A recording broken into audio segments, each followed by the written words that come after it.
following is a presentation of WGN Sports.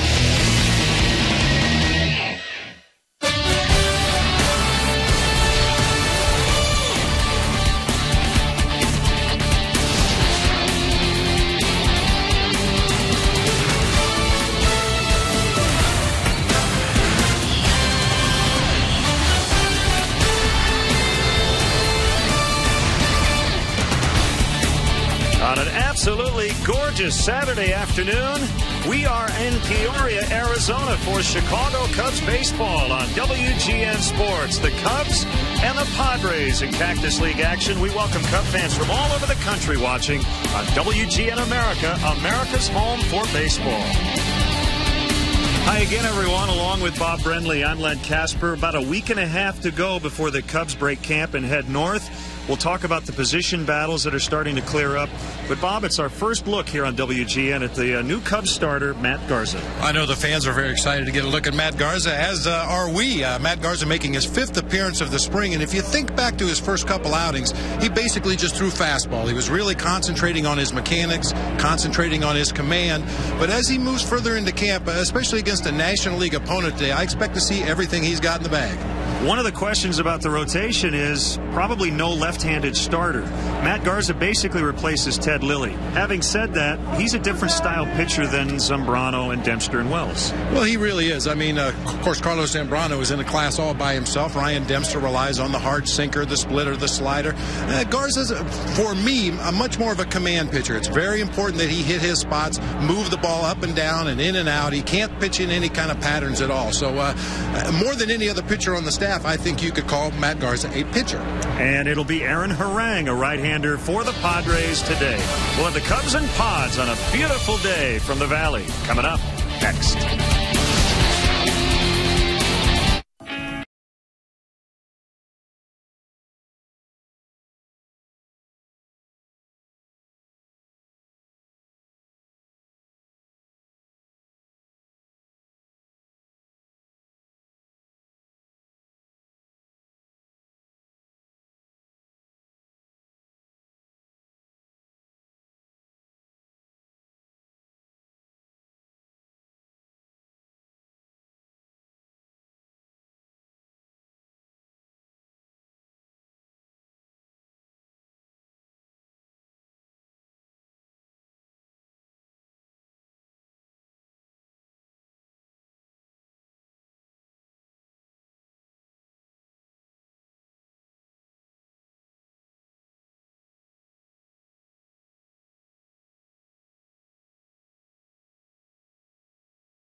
Brought to you by Budweiser.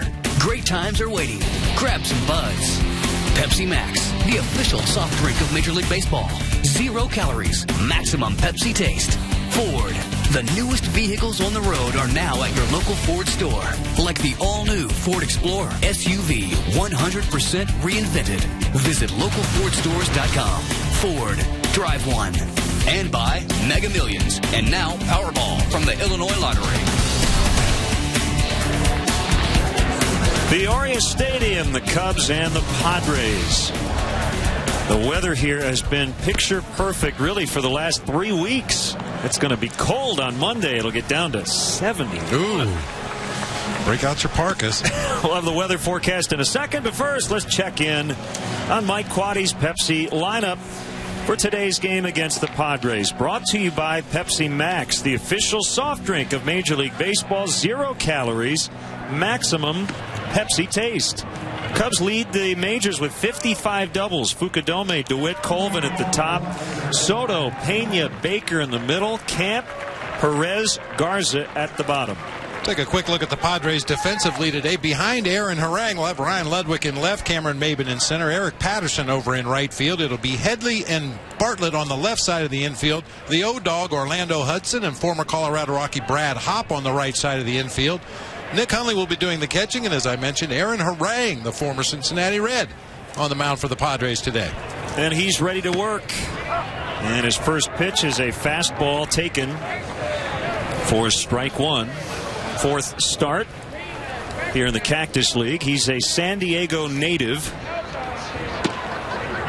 At the knees that time. 0-2 on Kosuke. Signed as a free agent to pitch for the Padres in December. Got him. Called strike three. Time now for our Chrysler game forecast. 75 and getting warmer, low humidity, and the wind blowing straight out to center and left center. It's brought to you by Chrysler. For more info on our vehicle lineup, log on to Chrysler.com or stop by your Chicagoland or Northwest Indiana Chrysler dealer today. One strike on Blake DeWitt. First time Harang has missed. Aaron Harang 6'7", 261.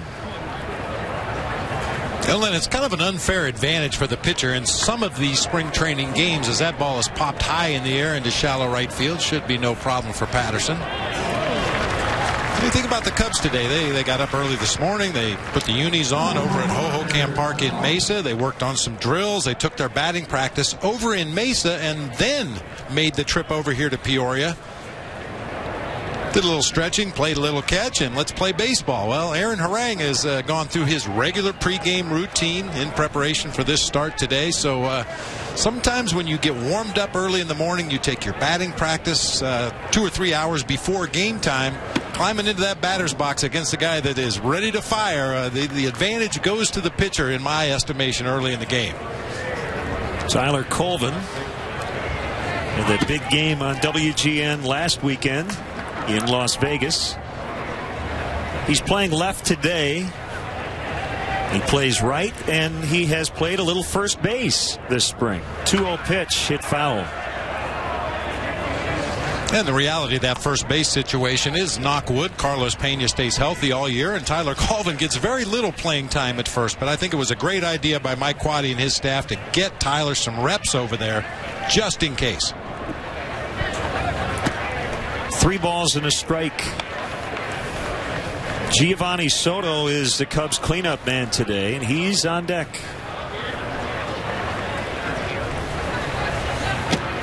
There's ball 4. As Colvin becomes the first base runner.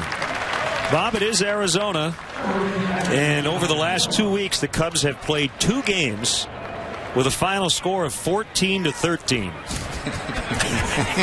They beat the Angels in Mesa on the 7th, coming back from a 10-run deficit, and yesterday dropped a 14-13 game to the Cincinnati Reds. Well, get him out of the way down here. I mean, every manager from this point forward in spring training, as the rosters get cut down and you get closer to your 25-man roster that you open the season with, you want to have some of those close games where you have to use your bench and use your pinch hitters and make the double switches, all the things that you're going to do come opening day. First couple weeks of spring training is more like a tryout camp than anything else. You want to get guys at bats. You want pitchers to throw their innings.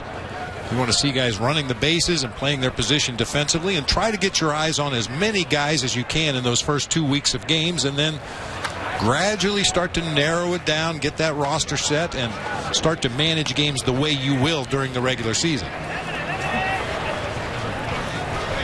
Last year's National League Manager of the Year, Bud Black, goes into his 5th season with the Padres. The Cubs actually had a big hand in them not getting into the playoffs. Beat the Padres 3 out of 4 during the last week of the season in San Diego.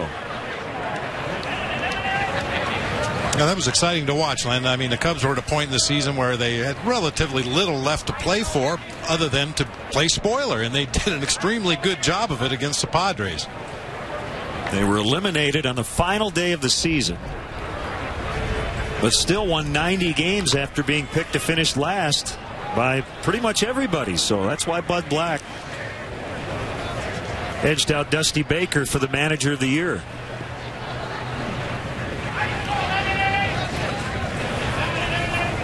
Harang really preoccupied with Colvin. And a ground ball that'll be handled by the shortstop Bartlett. He flips to Hudson. Their new double play combo.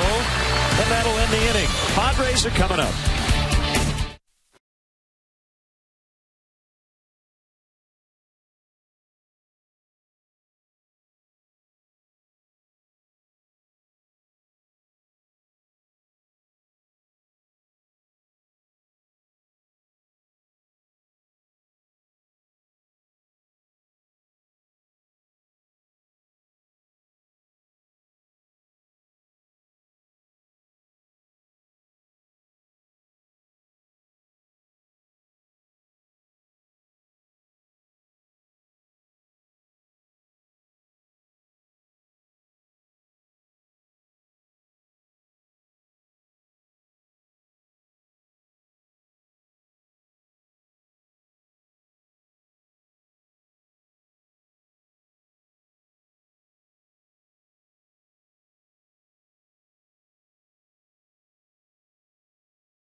Padres lineup. Former Cub Eric Patterson will start it. Jason Bartlett and Orlando Hudson, new members of this team. Ryan Ludwig, of course, acquired last year. Chase Headley at third. Brad Hopp, pretty big shoes to fill for Adrian Gonzalez at first base. Cameron Maben, the former Marlin, is in center. Nick Hundley, no relation to Randy or Todd, is the catcher, and Aaron Harang, the pitcher. And let's check out how the Cubs take the field defensively today behind Matt Garza. Brought to you by Pepsi Max, the official soft drink of Major League Baseball. 0 calories, maximum Pepsi taste. Colvin, Perez, and Fukudome today across the outfield. Jeff Baker will get the nod at third base. Matt Camp at short. Blake DeWitt over at second base. Carlos Pena will be playing first. Giovanni Soto behind the plate today for right-hander Matt Garza. Mentioned Garza making his 5th appearance of the spring. 3 of those have come as a starting pitcher. And for the most part, he's been pretty solid. A couple of outings ago against the Kansas City Royals, he did walk 4 batters and gave up 4 hits in 2 2/3. But as we talked about in the open, still working on things at that point of spring. But I would expect to see the slider, the curve, the changeup, all of his pitches today. 6'4", 215 pounds. And it is Eric Patterson. Used to watch him play second base, but he now plays the outfield as well. And he takes a strike from Garza. Cubs asked him a few years ago to play the outfield to add some defensive versatility to his resume, and he didn't really want to do it, but eventually did, and it's really helped him. Perez going back, and it's going to be off the wall above his head. Patterson's going to motor around all the way to third. We mentioned a pretty stiff breeze blowing straight out, and that certainly helped that deep fly ball off the bat of Eric Patterson. No question that ball was hit extremely hard to straightaway center field, but certainly the wind carried it a lot further than it probably would have. Tough play for Fernando Perez out there in center field. He was tracking the ball, thought he had a chance to catch it, unfortunately gets too close to the wall and cannot play the carom. That's a tricky thing for any outfielder to determine when it's time to give up and play the bounce off the wall. Fortunately, Tyler Colvin hustling over from his left field position to get to that ball and keep it from being an inside the park homer. Bartlett lifts one into shallow right center. Here comes Patterson. Fukudome's throw to the plate is going to be a little late. So So Bartlett knocks in his first run of the spring, and the Padres quickly take a 1-0 lead.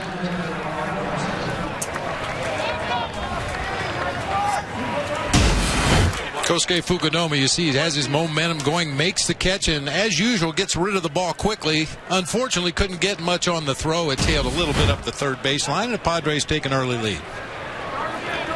Here's the guy everybody calls the O-Dog, Orlando Hudson. Padres have changed a little bit in that no more Adrian Gonzalez, which is incredibly significant, as they traded him to Boston over the winter. And Bob, you could make the case that in terms of one particular player's importance to one's offense, that's probably as big a loss as you could have. And what the Padres have decided to do is, well, let's get a little better at other positions, and maybe we can make up what they hope for, at least most of Gonzalez's production. And they've been pretty good offensively. I guess that's good for them, but Bud Black says the bad thing is defensively we haven't been good, and we haven't pitched as well, and that's kind of the hallmark of a San Diego Padres team. Yeah, because we know their home park, Petco Park in San Diego, is not conducive to the long ball, and with that in mind, this is one of the faster Padre teams, or figures to be one of the faster Padre teams coming out of camp, but that certainly Bud Black has had to work with. They might try to manufacture some runs this year with their speed. Is that out of line, though, when you think about what their offense has looked like the last few years and how big that one guy has been? I mean, he hasn't had a lot of help. You know, outside of Albert Pujols, who has had some help in his lineup from, well, Ryan Ludwig at one time, Holiday more recently, but yeah, Adrian Gonzalez was the Padres offense. If you could control him or face him in situations where you didn't have to throw him a strike, you had a pretty good chance of keeping the Padres off the board.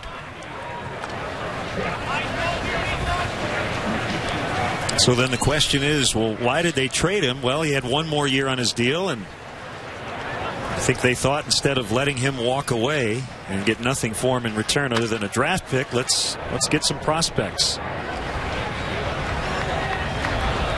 One into the seats. 1-2 on Ludwig. I was just going to say, Len, a day like today here in Peoria, Arizona, with the wind blowing out to left field, that pop foul appeared to be well up into the stands, but Carlos Pena did not give up on it, because the way the wind is blowing today, it figures to push that ball back toward the field. That's something that'll come in handy when he gets back to the friendly confines.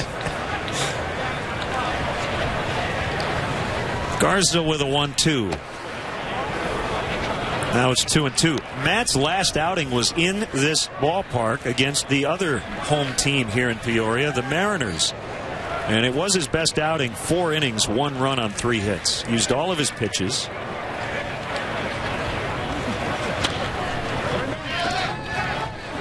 Giovanni Soto makes the grab, and that's the inning.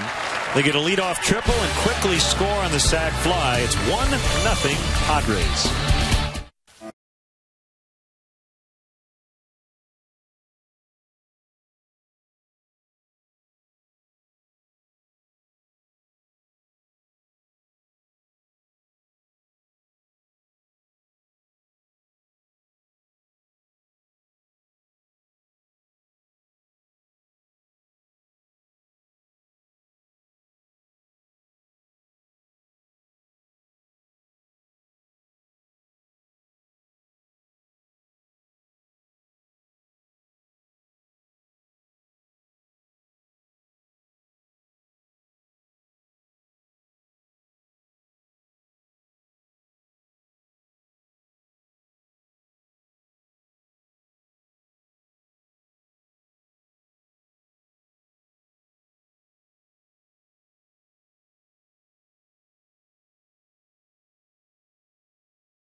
email us, LennonBob@Tribune.com. We are on Facebook.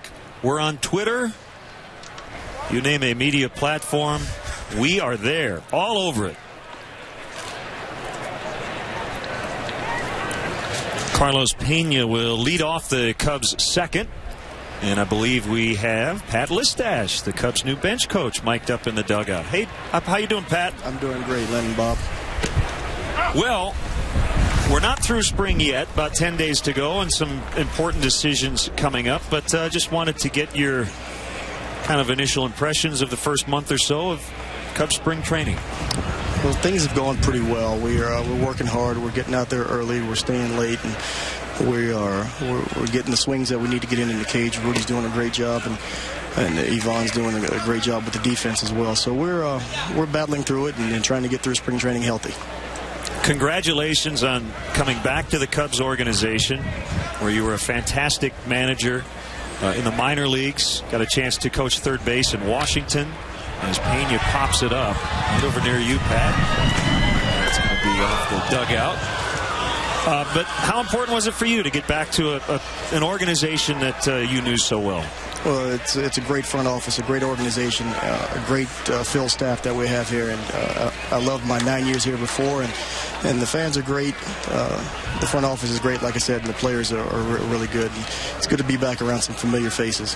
You know, Pat, we certainly understand what the players go through in spring training in preparation for a long regular season, but coming over from the Nationals, where you were Jim Riggleman's coach, and now working with Mike Quade, what kind of adjustments is there or are there for you working with a new manager? Maybe some of the things he wants you to do, some of the things he doesn't need you to do. How's that been this spring? It's been a good transition. Mike and I we've got a good history. We worked together in AAA in Iowa for 3 years, so I've been knowing Mike for a long time. And then the last 2 years being in Washington and having to go head-to-head against the Cubs, Mike and I have become pretty good friends, and we've got a good relationship, good working relationship, and a good friendship.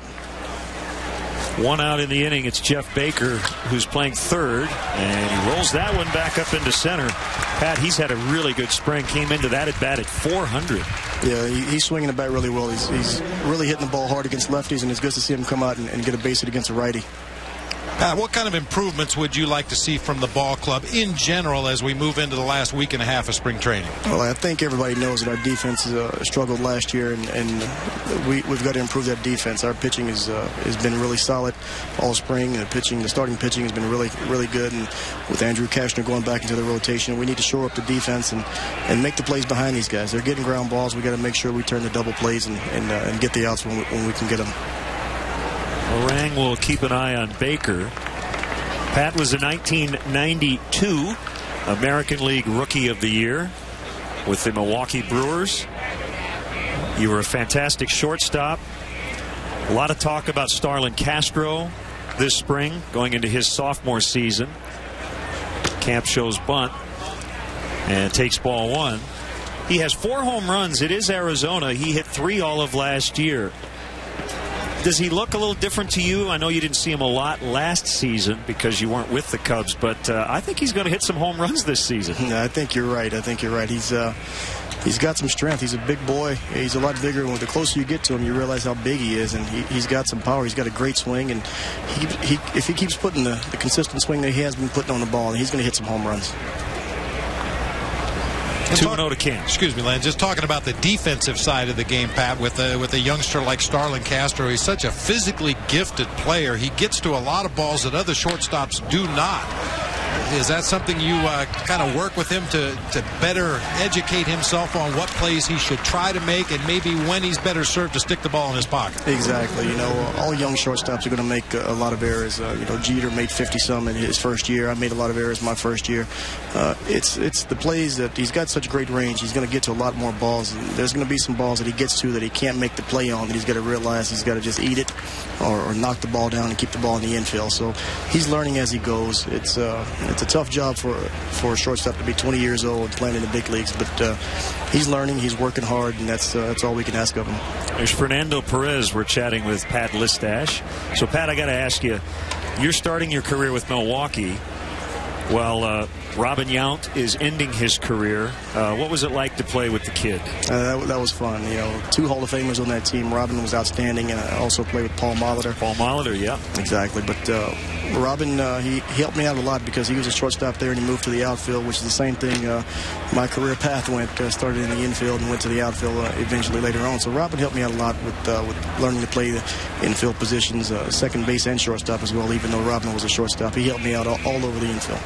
And you were a great stolen base guy. What, 54 steals that Rookie of the Year season? It seems like a long time ago, but yeah. Oh, you could still steal a few bags, I'm sure, today. Got to pick and choose. You or Bob Dernier, have you guys tried the little 40-yard dash or not? Not yet, I think. He's a little older than you are. He's a little older, but you know what? I think we don't want to see any pulled hammies on the coaching staff. Now, Fernando gave up switch hitting, but has started to do it again. You were a switch hitter. How hard is it to do once you stop to kind of get it back? Well, it's going to take work. It's a lot of hard work. You've got to take the same number of swings from both sides of the plate, especially when you haven't done it in a while. You got to get back in there and get into the swing of things. You got to spend a lot of time in the cage, a lot of time on the field getting your swings in and getting the feel for it again. And this is the side that he gave up, left-handed. Now, when you were in the lineup against a righty, would you take BP from both sides or just left-handed and not right-handed? Well, I took it from both sides, but being a natural right-handed hitter, I probably didn't take as many swings right-handed. That was the swing that usually felt pretty good. But definitely every day I had to swing left-handed and get as many swings as I could in. You know, Pat, I had the great fortune to be around Willie McGee, one of the best switch hitters in the history of the game. And it was always interesting to talk to Willie because he said that he never, ever in his career felt like he had it going on both sides of the plate at the same time. Sometimes he felt a little better from the right side, other times from the left side. But I thought that was interesting from Willie that he never felt comfortable from both sides at the same time. Yeah, it's a feel, you know. And sometimes you go into a city and a team and you face 4 lefties in a row and you feel like you haven't had a swing right-handed in a while, and you get a little rusty. So I understand exactly what he means. Pat, always a pleasure. Great to have you with the Cubs, and we'll talk to you soon. Okay, thanks a lot.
Arizona, the Padres and the Cubs. Youngsters having fun out on the berm, which is pretty packed. They'll sleep good on the car ride home after the game.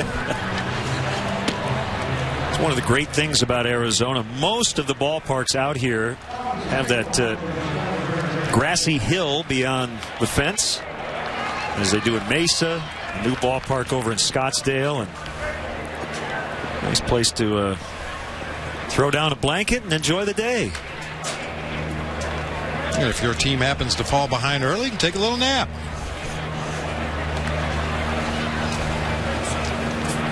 Garza gave up the leadoff triple to Patterson, who scored on the sac fly by Bartlett. But then settled down as he faces switch hitting Chase Headley. Ball one.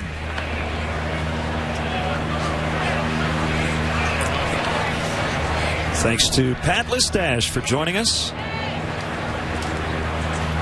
One of a couple new members of the Cubs coaching staff. Mark Riggins, the pitching coach, and also Dave Keller, a staff special assistant, will be traveling with the team all year.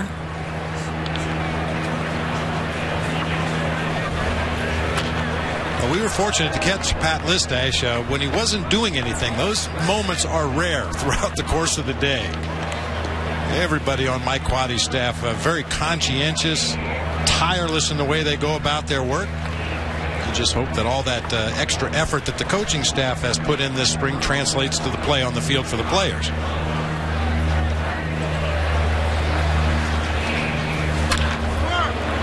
Pena with a nice play. Garza over as they've teamed up a few times going back to their Tampa Bay days.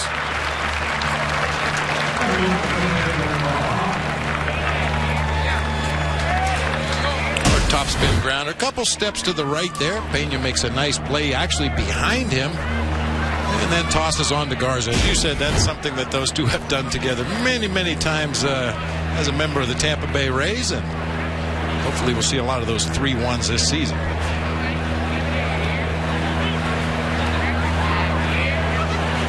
Here's Brad Hopp.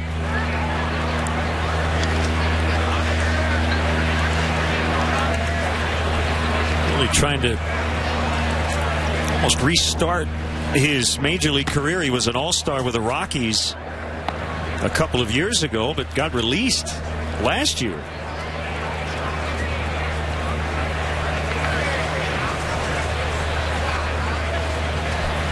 And some time with Tampa Bay. And tell you, Bob, we've talked about this every spring, and this year it's happened.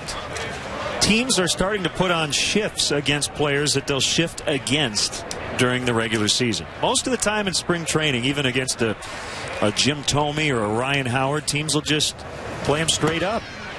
But Carlos Pena has faced the shift against almost every team the Cubs have played, and if you're going to do it in the regular season, why not do it now? I agree. You've been saying that forever. Wholeheartedly, and you know, if you're going to do this during the regular season, it makes no sense not to do it in spring training.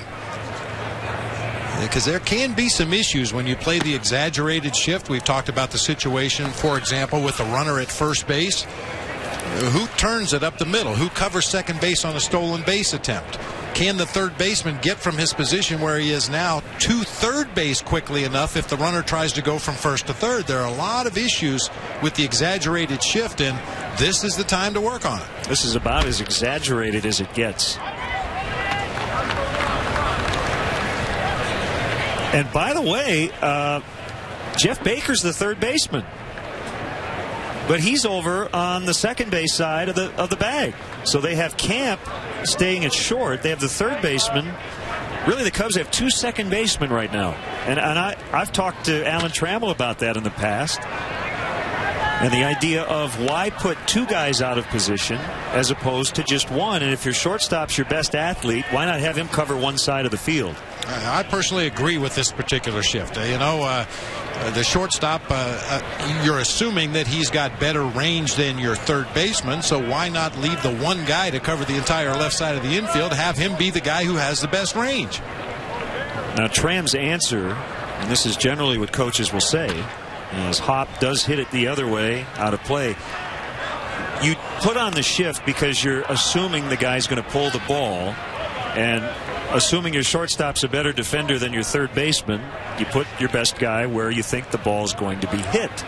So there are really two ways to look at it.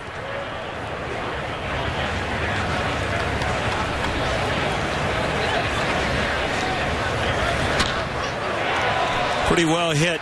Colvin makes the running grab. Nicely done.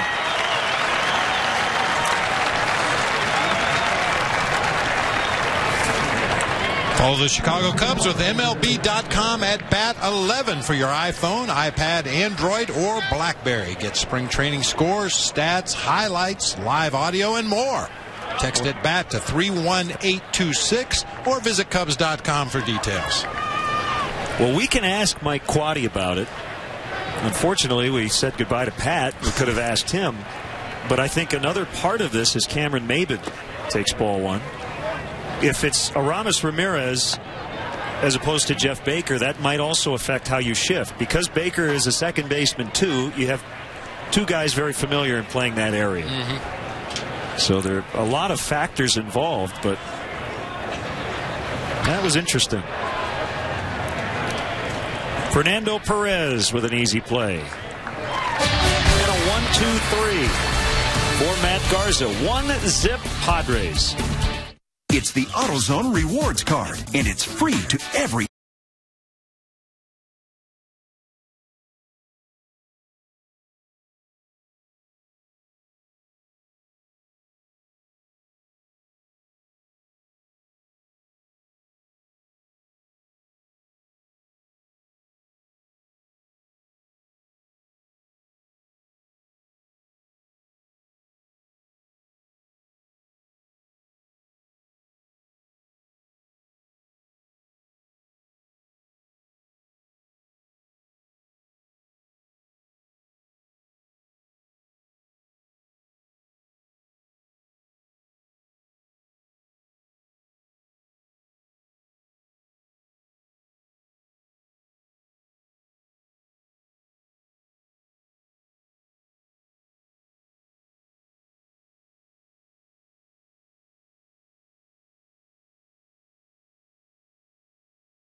Chicago Cubs baseball on WGN TV is sponsored in part by the Illinois Lottery Mega Millions. Tuesday's Mega Millions jackpot is $244 million.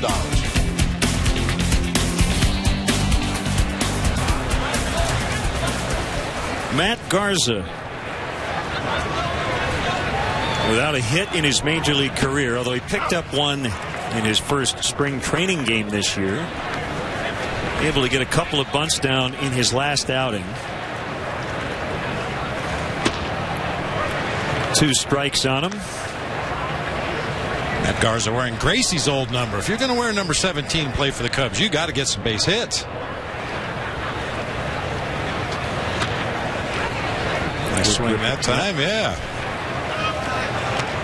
I don't think we pay enough attention to that, Len, but a pitcher coming over from the American League, his spring training routine is going to be completely different than it's been in the past because he has to focus so much of his time on getting down bunts, trying to put the ball in play, which he's unable to do this time. But I would venture to guess that the Tampa Bay Rays didn't have their pitchers hitting the cages very often in spring training. They just concentrated on what they had to do on the mound. But Matt Garza learning the other side of the game. The other thing Cub fans who are not familiar with Matt Garza will notice very early on is his intensity and his energy. He is all business. Well, even on days he does not pitch, walking up and down the dugout, exhorting his teammates, let's go, biggest game of the year, let's get some runs, push, push, push. I'd love to have a guy like that on the team. It's subtle. Swing and a miss on a good changeup. 1-1 to Fukudome, but another good example of Garza's competitive nature. Most starting pitchers won't talk to the media the day of a start. They'll only speak after. Matt doesn't want to talk to the media the day before he starts. So I mean, he's getting locked in the day before. Pitchers. Don't talk to me. Don't look at me. I'm pitching today. If position players were like that, we wouldn't have anything to report.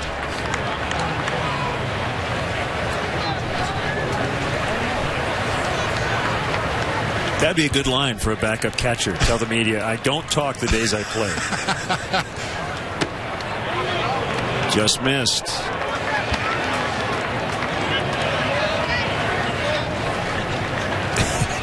Of course, we don't have a shot of it. We're shooting the plate, but from center field, this shot as Kosuke lines one into left. That 2-2 pitch that Harang didn't get. Every defender behind him took a half a step toward his right, which indicates strikeout. They all lean. You don't have to say anything. Your body language shows what you thought the pitch was. And if you watch good infielders, as that ball gets into the hitting zone, there's a certain timing to a pitch getting into the hitting zone. If you see that batter start his bat early, good infielders will start to move to the pull side before the ball's even put into play. And as that pitch gets deeper and deeper into the hitting zone, they'll move the other direction, as you mentioned, toward their right with a left-handed hitter at the plate. But, yeah, you're right. They all thought it was strike three. They were preparing to throw the ball around the horn. Yes, they were. Ground ball as they try to turn two. And they do. 4-6-3 to get Blake DeWitt and Kosuke. Early on, 1-0 Padres.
Rooftops has premier seating for up to 200 guests for corporate gatherings, family reunions, and bachelor or bachelorette parties.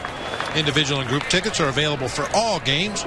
For more details, go to www.wrigleyvillerooftops.com or call 773-248-ROOF. All right, you can finish your pizza now. Usually it's better to chew before you swallow, but sometimes you got to do what you got to do. Tony Court, Chicago guy from Prime Pizza here in Peoria, dropping by a nice sausage and pepperoni pie. Yes, indeed. And it's very tasty. Nick Hundley takes ball one.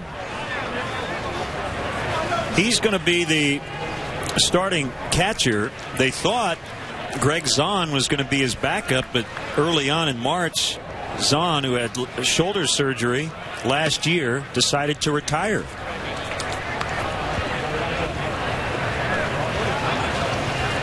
So that opened up the competition. I think Nick Hundley's a guy that most scouts around baseball would tell you is an offense-oriented catcher. However, his defensive skills really improved last season. He was a little rough around the edges as a receiver. had some mechanical issues on his throws to second base, but by the time we saw him again at the end of the season, he had really improved his defense. Garza's 3-0. Outside, ball 4. Cub fans, don't forget to check out our WGN Baseball blog on WGNTV.com. I have a post on the battle for the final roster spots. During the season, we'll have game notes from stats, all kinds of photos, and much more. WGNTV.com. Click on sports. Look for the link to Len and Bob's blog. And if you follow us on Twitter, you'll get blog updates as well. Links to our posts. 0-1 to Aaron Harang.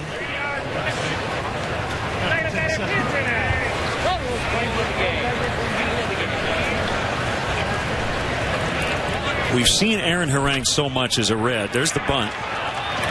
Picked up by Baker, and they'll get the out at first. So sacrifice for Harang. But you don't even have to sometimes look at the numbers. You just remember that Aaron Harang has always been a bad hitter, but if he can do what he just did, that's good enough. Ryan Dempster's in that category. He's not a guy who's ever going to hit over about $110, but he's one of the best bunters in the league. Well, if your team is in a position where you're counting on offense from the pitcher spot, you're in trouble. And the Cubs are very fortunate to have Carlos Zambrano, as we all know, a guy that's been used as a pinch hitter throughout his career, has prodigious power when he makes contact, but most managers and pitching coaches will be content if their starting pitcher can just get down a bunt when he's asked to.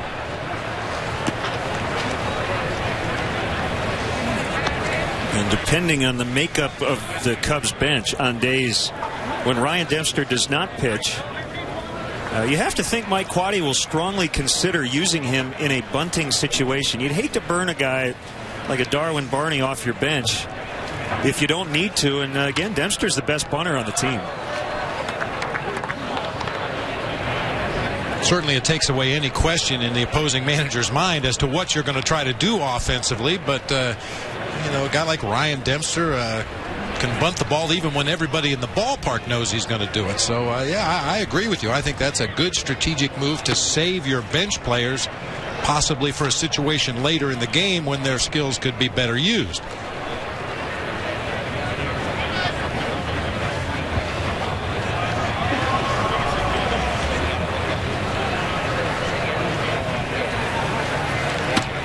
Three and one on Patterson.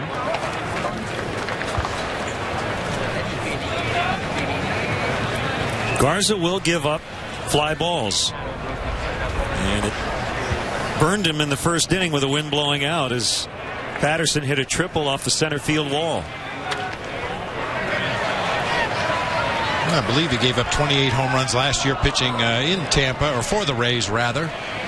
And depending on the wind conditions at Wrigley, that could either help him or hurt him being a fly ball pitcher. We know when that wind is howling in off of Lake Michigan, it's tough to shoot a ball out of Wrigley Field with a cannon. But on those warm midsummer, late summer afternoons when that wind is blowing out, some of those can find their way out onto Waveland Avenue relatively easy. 3-2 pitch. That's fair. Patterson will have another extra base hit. He's going to stop with an RBI double.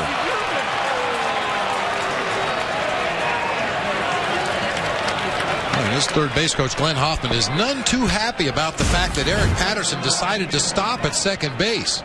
Ball pulled right down the first baseline into the corner. Fukudome was kind of bunching toward the gap in right center, and he's got a long way to run to get to that ball. Patterson was watching the play down in the right field corner the entire time and decided he's just going to drop anchor right there. Glenn Hoffman, the third base coach, was waving him all the way with one out in the inning. You'd like to get that runner to third base. Well, Mike Quade, a former third base coach, as Bartlett has been very aggressive in his two at-bats. Patterson will tag and head to third. And could have scored if he had been at third. But just the idea when a guy does get near second base, why you wouldn't just stare at your coach at third. That's why he's there. And it slows you down when you look over your right shoulder, too, right? Especially a guy with speed like Eric Patterson has. Anytime he pulls the ball into that right field corner or down into the left field corner, he should be thinking triple right out of the batter's box. He can really run, but he pretty much made up his mind after rounding first base that he was going to be content with a double. So he's at third. It's Hudson. He takes it up and in.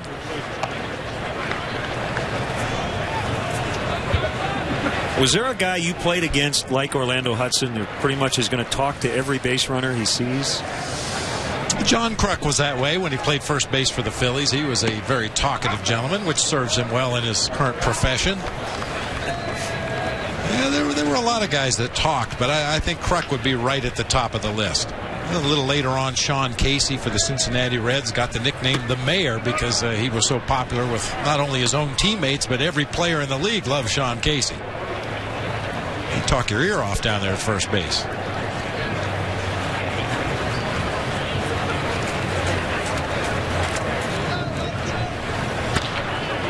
Down the line. And they'll get another run as Hudson hits a double. It's 3-0.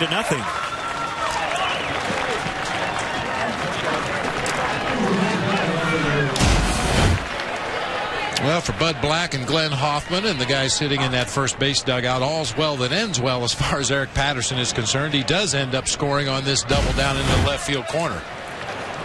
You know, it does beg a bigger point in terms of Mike Quaddy. He said the other day to the media, he said there are things that happen that are not errors in the book, but things that I see that I want to correct or address. And Mike usually does it during the game. He said part of it is if I see a mistake in the fifth inning and it happens again in the eighth, then shame on me. And the other thing is, with all the things on this checklist you have every day during the spring, if you have 8 things you want to address, the next day there are probably 8 more on your list. So he has really taken it head on in that regard. Well, that's a great point about not all errors being physical and showing up in a box score. Just the mental part of the game. Those are the kind of things that Mike Quaddy feels this team needs to improve upon. So he's been right on top of it since the first day of camp. We haven't always seen the results on the field of play, but certainly going in the right direction.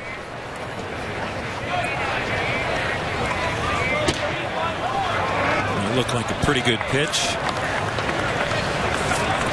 But Mike DeMuro, the home plate umpire, thought it was out of the zone, 2-1.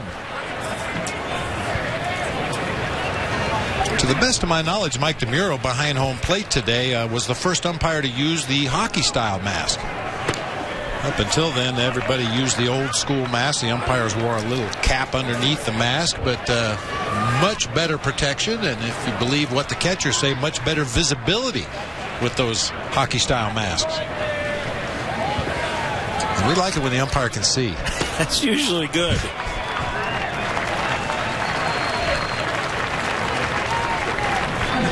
Second walk of the inning. And Mark Riggins is going to head out to the mound. A couple of pitches in this at bat that Garza wanted. That one looked to be off the plate.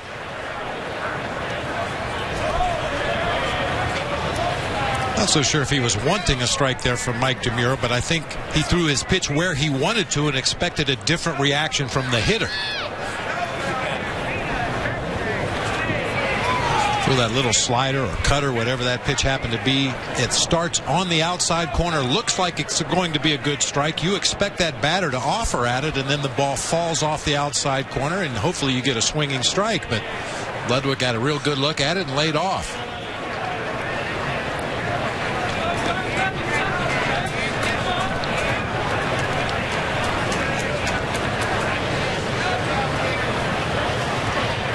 Two walks, 2 doubles, 2 runs. And the Padre third.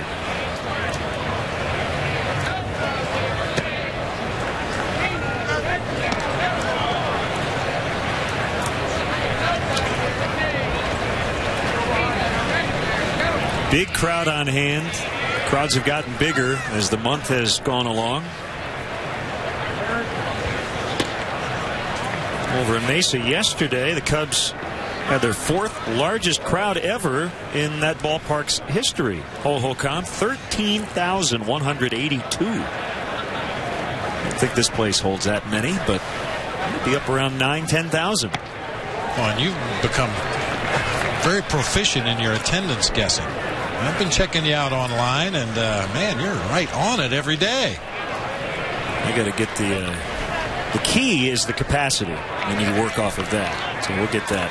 Well, the key is to know the ticket manager at the stadium and talk to him sometime before they announce it. The capacity here in Peoria, 11,333. So I think it's pretty close to that.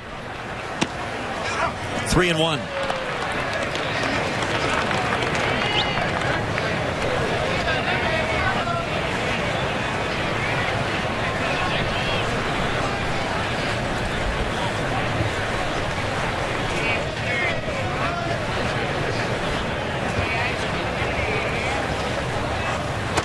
That's high, and the bases are loaded. The other thing, too, it is spring training. And while you would not compare this setting in just about any way to Wrigley Field, the wind you can. And for a fly ball pitcher like Matt Garza, this almost feels like a late July game at Wrigley. And again, I don't know if it affects how you attack the hitters. I talked to Ryan Dempster about being in situations in March in which you have to work out of a jam, and he likes it.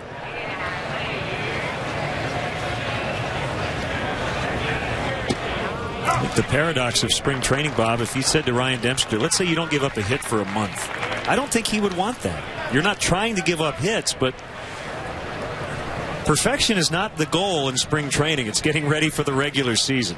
And the more times you find yourself in situations like Matt Garza is in right now, bases loaded, 2 outs in the inning, really struggling to find the strike zone, he's probably going to be in this situation again at some point, maybe many times this summer. And the more experience you have of getting out of those jams, and in this particular situation going to the big curveball, that's only going to help you down the road. Now, we mentioned in the open of the show that he was going to break out all of his tricks today. We've seen some good sliders, a real good overhand curve right there.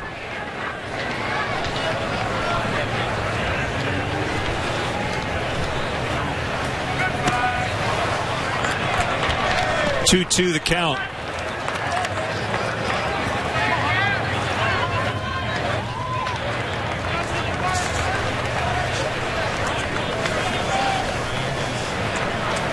Garza's had to make a lot of pitches here in this inning. Swing and a miss. He gets out of it.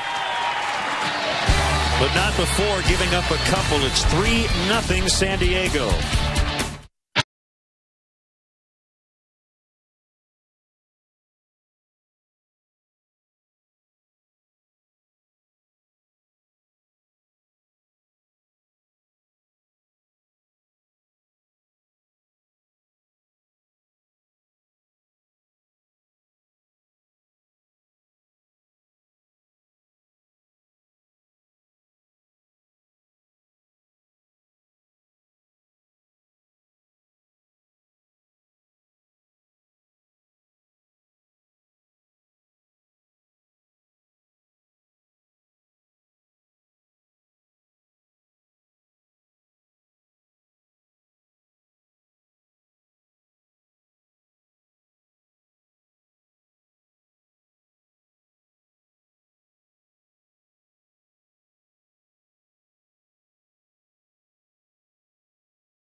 Great to see Dave Winfield, Padres Executive Vice President and Senior Advisor, a Hall of Famer.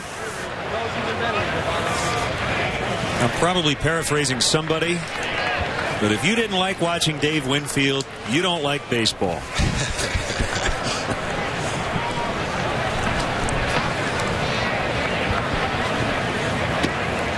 Tyler Colvin looks at a breaking ball for a strike. One change for the Padres. Eric Patterson is out. Aaron Cunningham is in. Not sure if there's an injury to Eric Patterson, which certainly would explain why he didn't try for 3. That's a possibility.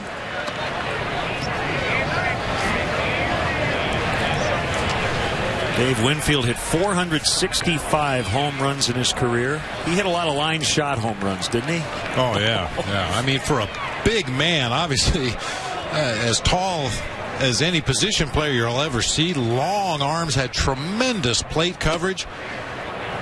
You know, I always had a theory, Len, that if Michael Jordan would have had a hitting coach more similar to Dave Winfield, somebody who was tall and had the long arms and all that to deal with in that batter's box, I think he would have been a much better baseball player than he turned out to be.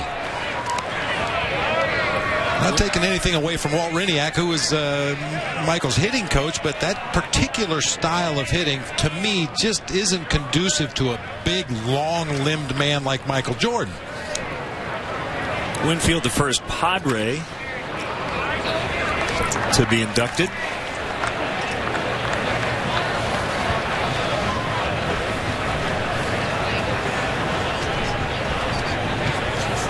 He could throw a little bit too. Oh man, oh, my. I loved watching him play. Outside, 3-2 on Tyler Colvin. And he went right from the University of Minnesota to the Padres. He skipped the minors completely in 1973. Ball 4.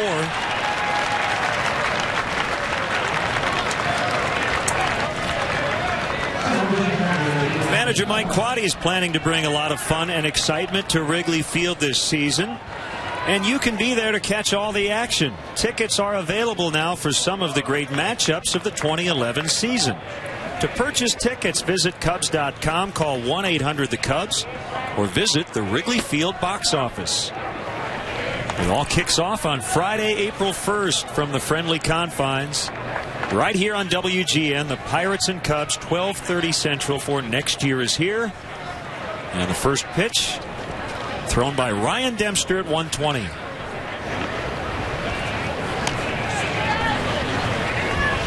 I know it got up into the upper 60s a couple of days ago in Chicago. We probably won't be wearing golf shirts on opening day. A light jacket would be great. Maybe long johns and the big heavy stuff. You never know. Yeah, golf shirt may just be one of the layers that we have on opening day, but I'll tell you, there's something special about opening day, whether it's 80 degrees and sunny or 50 degrees and raining or 30 degrees and snowing. It doesn't matter. You're starting another baseball season. Long way to go. Just excited to get underway.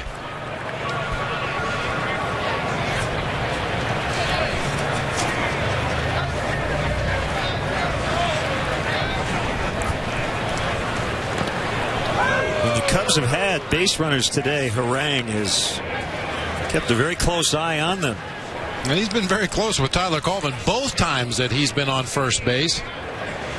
And for a big man, Aaron Harang has quick feet. He can get his body turned and snap that throw over to first base surprisingly quick.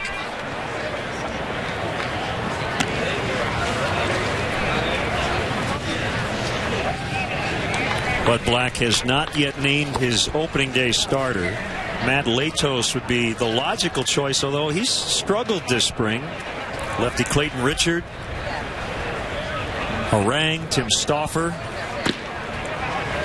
should all be in that rotation. 2-2.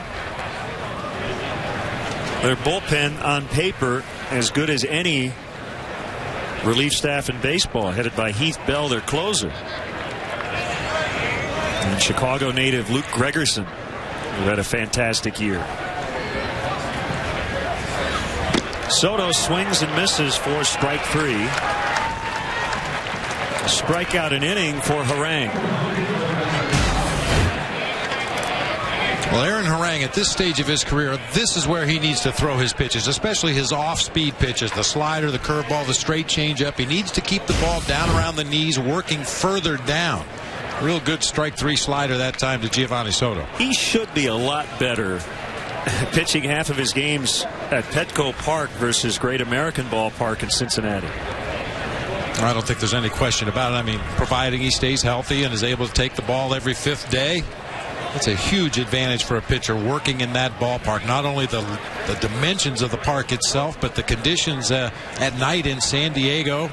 Air seems to get very thick and heavy with that marine layer, and the ball just doesn't carry.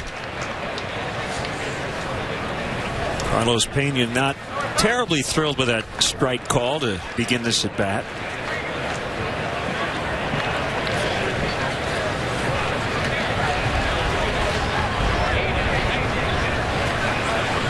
Now asks for time.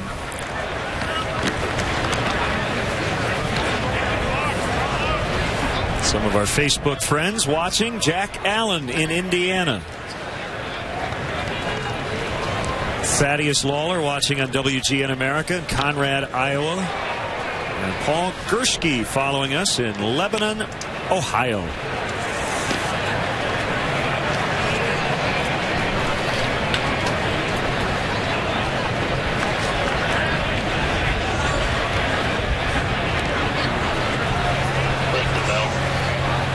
Two strikes on Pena. Colvin, the runner at first. Yeah, the Cubs would like to be a little bit more aggressive on the bases, but Aaron Harang has kind of taken that away. Bob Dernier in charge of their running game. Just, you know, a real key for him is to have the threat of a stolen base. And even if you don't run, if you take 10 or 15% of that focus of the pitcher from home plate to first base, maybe you help out the guy at the plate. No question about it. It all plays, one thing plays off another, and if you get somebody on base that has good speed and can steal a base, it really changes the game. But even for those guys with average speed, maybe below average speed, if you can force that pitcher and catcher to think about you over at first base, that's half the battle. He may make a mistake on that hitter. They put a pitch in a location he doesn't want to put it and open the way for a big inning. You know, Bobby used to do that for Sarge and Keith Moreland and guys like that.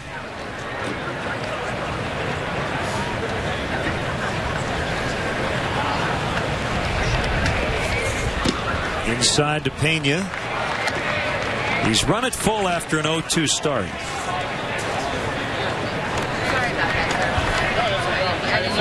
Where Carlos has really come around this spring, exactly as you would expect for a guy who has the offensive history that Carlos Pena has in this game. Got off to a little bit of a slow start this spring, but has really been hitting well lately.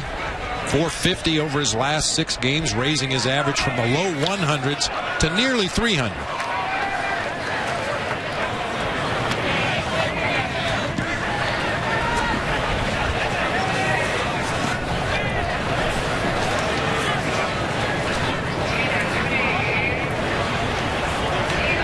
Right-hander Jeff Samardzija is up with Braden Looper watching in the background.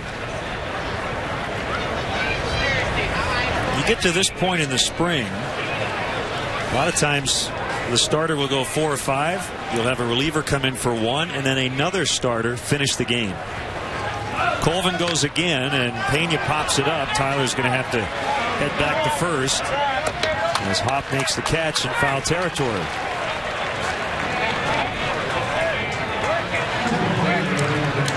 Bob, in terms of hit and running,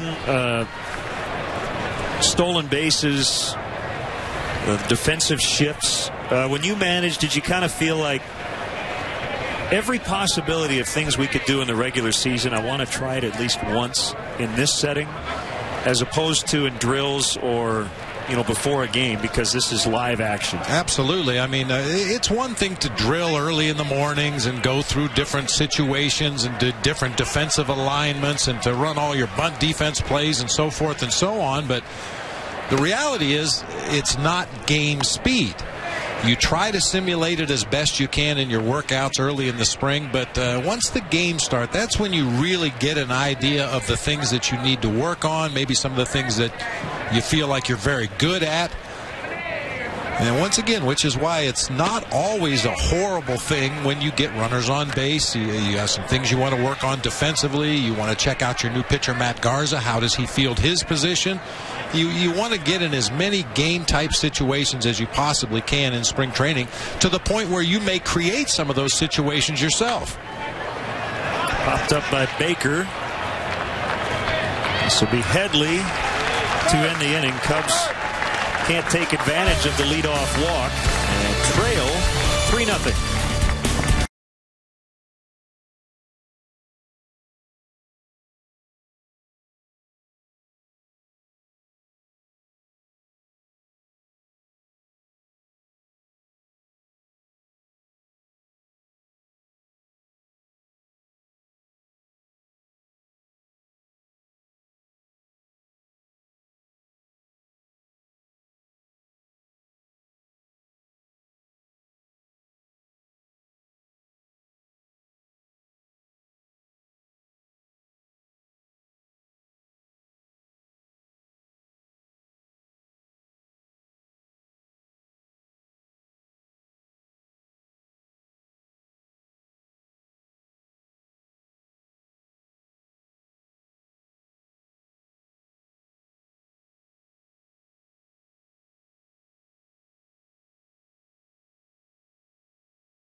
WGN is brought to you by Bud Light.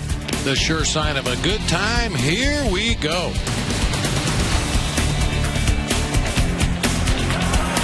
Righty Jeff Samardzija is on. A tough day for Matt Garza. He had to expend a lot of pitches to get through 3 innings.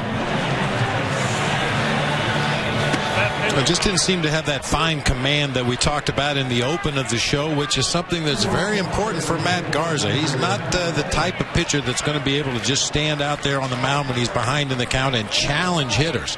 Needs to hit his spots, throw what appears to be hittable strikes, and get some weak swings, get the ball put in play behind him, and let his defense make some plays.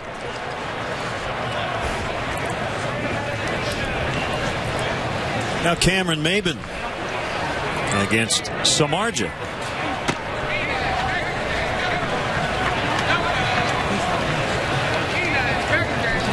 Maben got into a little trouble on Twitter about a month ago. Really? Had a rough day with his stomach following a meal at Panda Express. So he tweeted about it. Kind of blamed the restaurant essentially for the illness. Well, the problem was he didn't realize until after the tweet that one of the Padres minority owners was the CEO of Panda Express. Oh, jeez. So Maben did apologize. He removed the tweet and added that he loves Panda Express. And he's been a patron since he was in high school. On his way to second base with a double.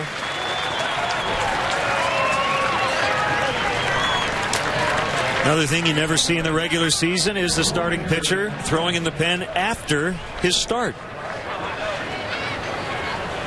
Well, there's a certain pitch count that Mark Riggins wanted Matt Garza to get to today. It was pretty apparent through his 3 innings of work today that he didn't have his fine control, didn't have his best stuff. So rather than send him back out to the mound again and possibly risk a confidence-shattering outing, you send him on down to the bullpen and try to fine-tune some of the things that you saw that were lacking during his outing on the field.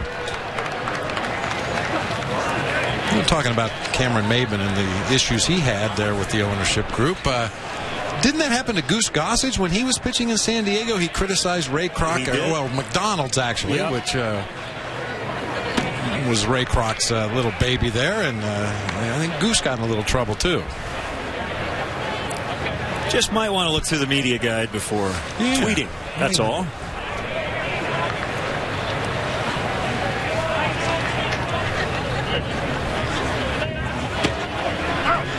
Called strike. 1-2.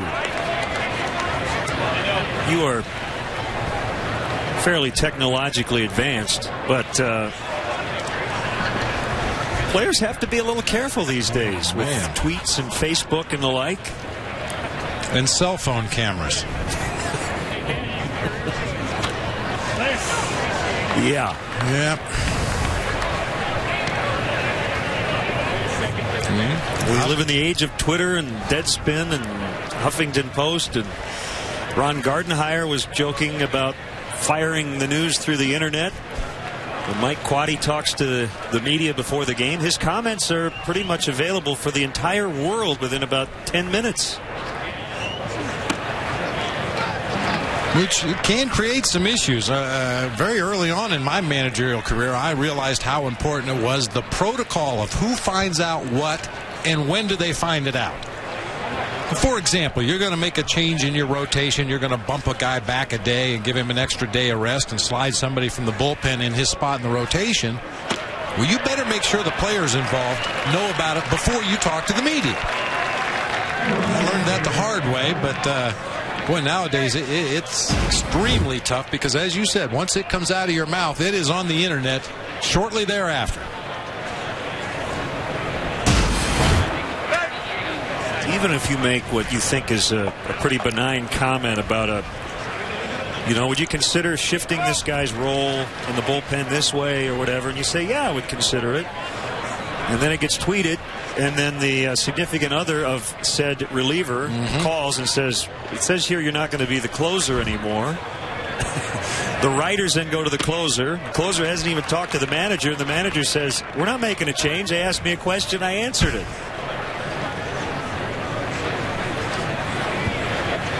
We want all these guys to be as honest as possible in their dealings with us. That goes without saying, but I understand, Bob, why sometimes they can't be and don't want to be and get gun shy about it.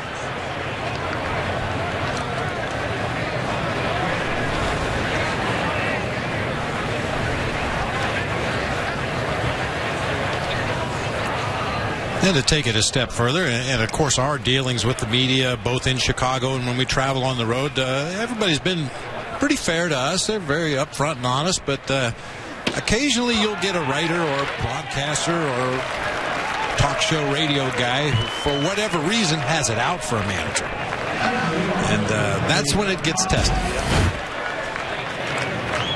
Or Narang looking at a knee-high fastball on the outside corner. Looks like he's glad to walk back to that dugout. Wasn't really interested in swinging the bat that particular time. First at bat for Aaron Cunningham after coming in for Eric Patterson. Patterson was very productive in 2 at-bats, a triple, a double, an RBI, and 2 runs up and in.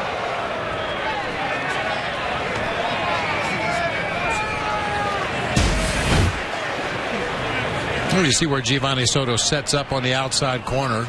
Samardzija just tried to overthrow that fastball, got away from him a little bit, but if you're a pitcher on the mound and you happen to uncork one like that, even if it's an accident, don't let the hitter know it was an accident.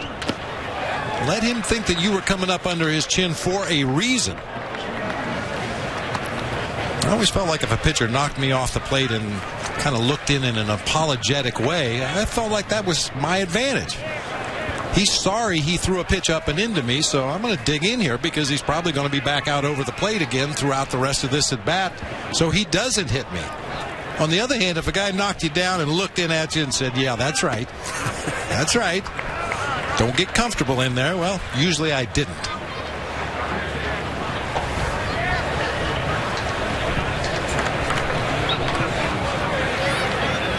Why do I feel like the name Nolan Ryan came to mind as you were telling that story? Swing and a miss. It's 2-2. Didn't you tell me that Nolan didn't like guys to bunt on him? Or take a good swing against him. He didn't like hitters, period. He could be the most intimidating presence out there on the mound. First of all, he was one of the greatest pitchers in the history of the game. Had the most awesome fastball curveball combination when he had the curve working. He'd pace around that mound and stare you down. 3 strikeouts in the inning for Samardzija after the leadoff double.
We get into the 5th inning. Cubs trailing San Diego 3-0. Aaron Harang still on, facing the bottom of the Cubs order for the second time, and it is a pleasure to have with us in the booth Cubs board member Pete Ricketts. Pete, you got the Cubs hat, the Cubs golf shirt on. I know you're a great fan of this team, and it's just fun to be out here at the ballpark today, isn't it? Oh, yeah, it's a lot of fun. Our kids have got a couple days off from school, so we came down Thursday night and catching games yesterday and today before we have to be back. It'll be caught by Ludwig in left. We were talking earlier about the home opener, which is, I think, a holiday in Chicago. It's April 1st this year at Wrigley Field, and while we would love to have you in shorts and golf shirt, we're not quite sure what it's going to be like on April 1st, but we know it'll be fun. Last year was a nice day. Remember? It was. Last year was a nice day. It was a very nice day. But I know everybody's looking forward to getting the season going. Yep, we're very excited about it. We're really anxious to see what Mike can do this year, and really pleased with the moves Jim made in the offseason. So we're excited about it. Fernando Perez takes a breaking ball for a strike. And a lot going on after the opener. The inaugural Bricks and Ivy Ball at Navy Pier on April 6th. Really looking forward to that. The 6th annual Race to Wrigley on Saturday, April 16th. But the event at Navy Pier, you're going to have all the players, all the coaches, the manager, Cubs Hall of Famers, Ernie Banks, Billy Williams, many more. So it's the first ever gala event to welcome the team home. That's going to be a lot of fun. Yeah, you're stealing all my lines. You can repeat them if you'd like. No, we're very excited about it. We think it's a great opportunity to welcome the team back, as you said, and also raise money for Cubs charities, which, as I'm sure most of the fans know, do a lot of wonderful things for the folks in the Lakeview community and for kids around the city.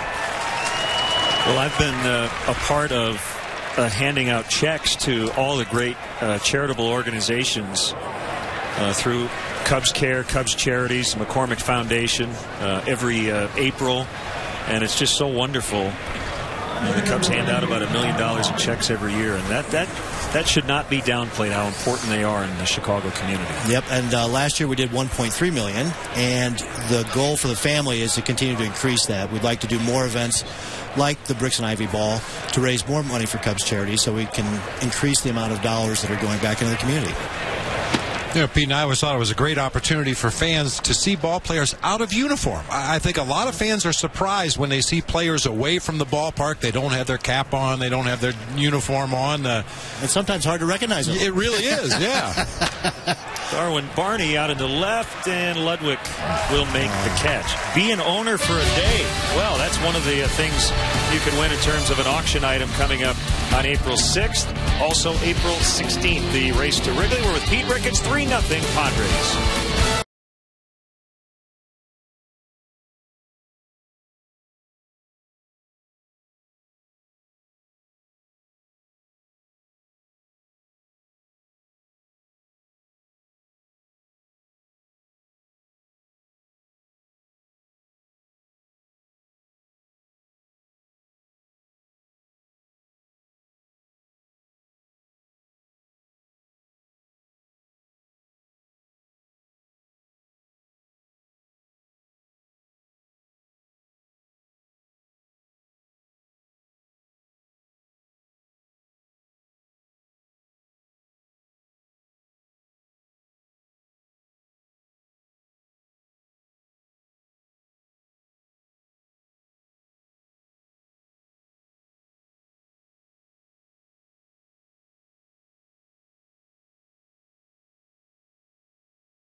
And viewers, how would you like to win five $5 footlong subs from Subway? Just be the 500th texter to text Subway to 97999. Go to WGNTV.com for complete info and rules. Len and Bob here from Peoria, Arizona. Veteran right-hander Braden Looper trying to make this club. He's been living in the Chicago area in the off seasons. Did not pitch last year. And essentially, he has decided he either makes this team or he spends the rest of his time at home.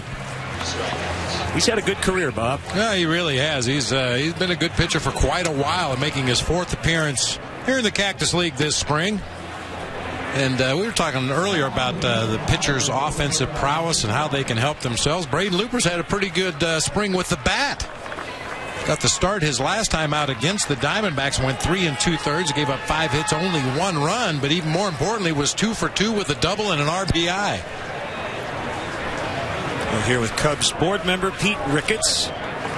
Got the 6th annual, I can't believe it's the 6th year already, race to Wrigley on April 16th.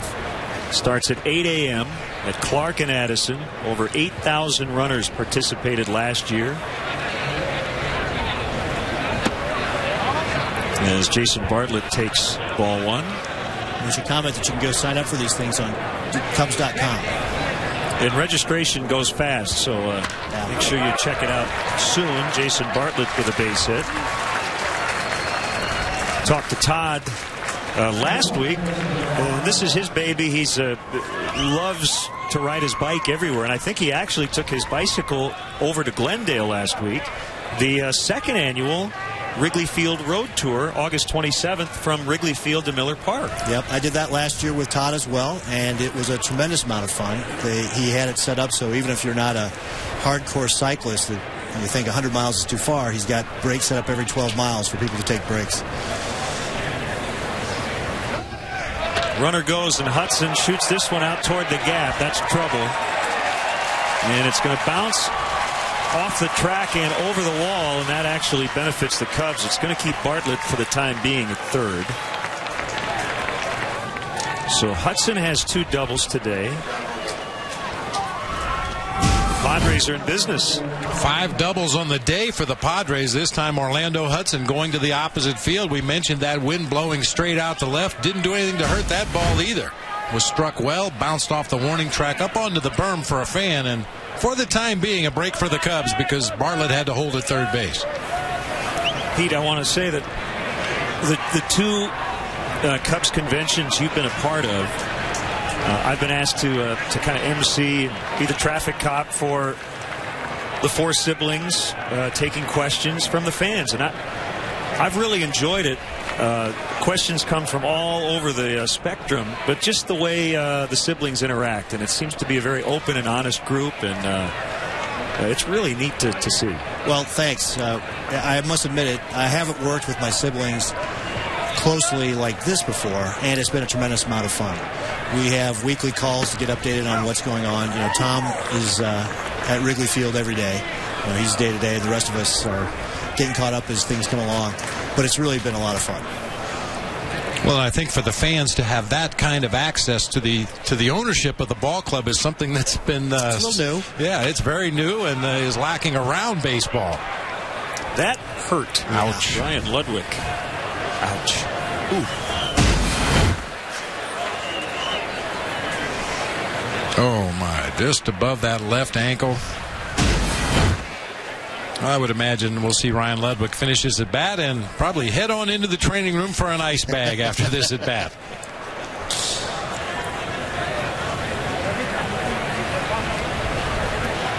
Two strikes on him. Cubs have brought their infield partway in, already trailing by 3. Well, Wrigley Field's the best park in baseball, but we get a chance to go to Fenway this year for the first time ever in the regular season. Yep, so first time since 1918. Yeah, the World Series in 18.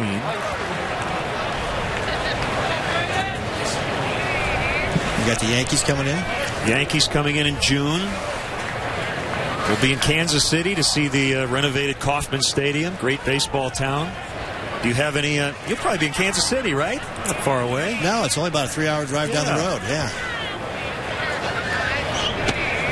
Ludwig. Good. He held up. So it's now 2-2.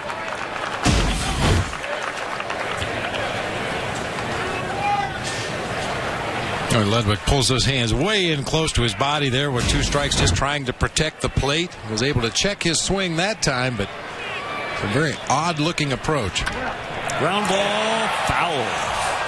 Just foul. That was a close one. And Bob and I experience it every year, and I know you're starting to experience it everywhere we go. Everywhere. We were in Seattle last year. Thousands of Cub fans. It's really encouraging to see. Well, on the road tour last year up to Miller Park, I bet half the stadium was blue. Now, I might be biased. But there were a lot of Cubs fans there in Milwaukee. It's a great stadium they got up there, too, that Miller Park. Yeah, they've done a very nice job. Just missed. And a full count, 3-2. on Ludwig. And that's really developed into quite the regional rivalry. You know, I was fortunate to be part of the Giants-Dodgers thing, and through broadcasting some of the other great rivalries in baseball, and the Brewers and the Cubs, they're getting a little something going there. Yeah, that's a good thing.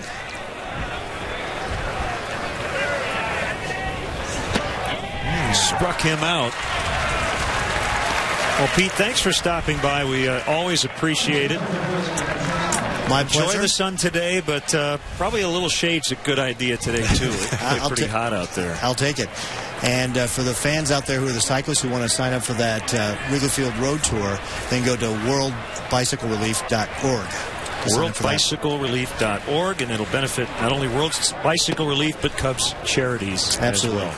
Enjoy the rest of the day, and we'll see you on opening day. Okay, all right, Pete? thanks a lot, Len. Appreciate it. Thank you, Bob. Pete. Thanks, Pete. Talk to you.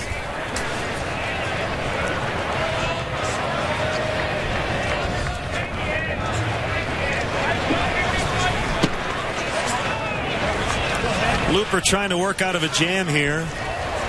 First two reached. He then struck out Ludwig. And is now 2-0 on Chase Headley.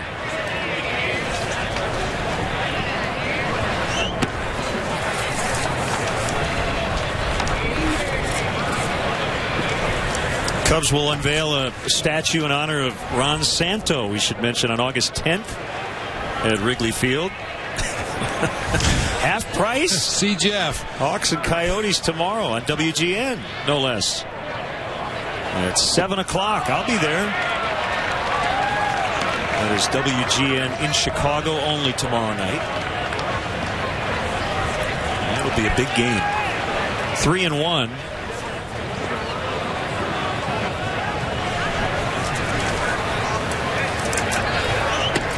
Inside. Did Jeff leave his number? He said call Jeff. Yeah, just any Jeff.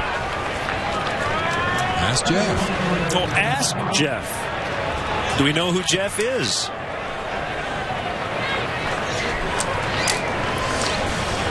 Somebody who's got cheap tickets. It doesn't say tickets. It just says half price. Maybe that piece of paper is half price.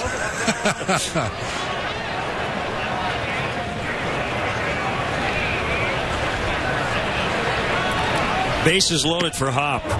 Outside, ball one. You know, then we talk a lot about the players as we approach opening day and how you want to fine-tune your game and really hone all your skills to get ready for opening day. And strategically, you have to start thinking along those lines as well. And a base hit. Padres will get 2. And a single by Brad Hop.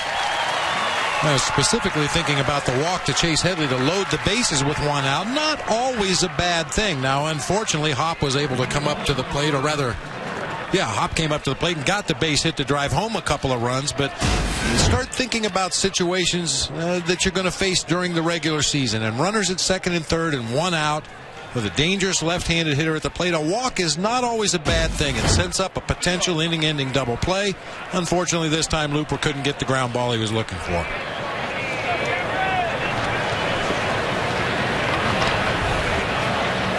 First and third, 2 in for Maben.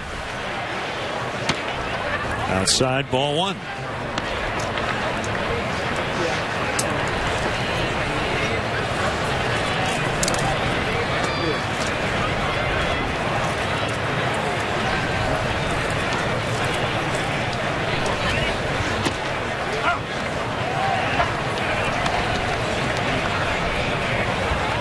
Padres gave up a couple of relievers, Edward Mujica and Ryan Webb, to get Maben from Florida in November.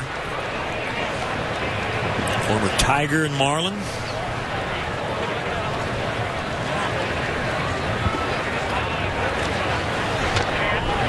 Topper foul. Ball and 2 strikes. With good speed, and you need to have a lot of speed in your outfield when you play at Petco Park.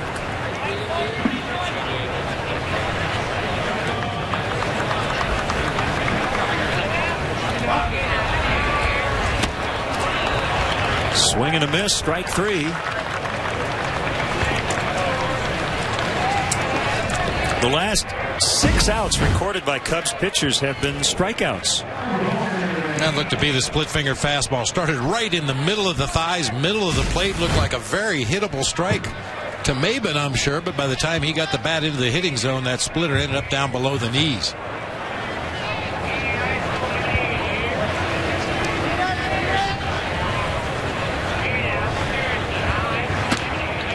Ball 1 to Nick Hundley. We have heard all about the infamous taco in a bag here at Peoria Stadium. I don't know if it's something you are going to try today. I think not. I'll let you be the guinea pig on the taco in a bag. It's very good. It just doesn't sound good.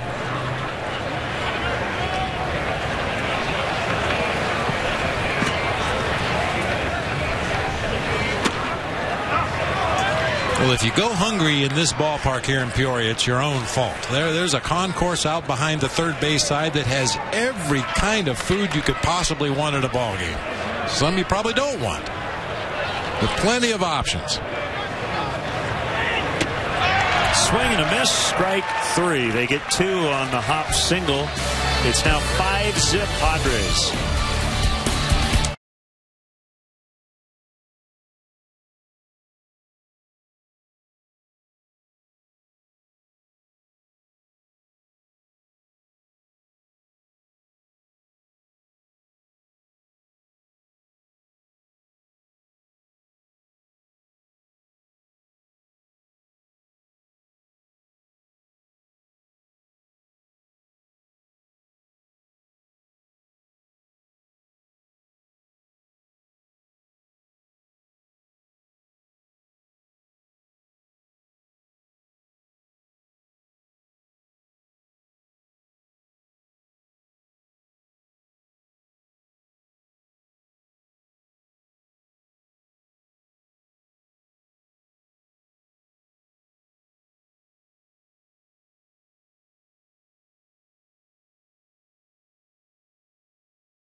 Now the Lincoln Mercury upcoming Cubs schedule.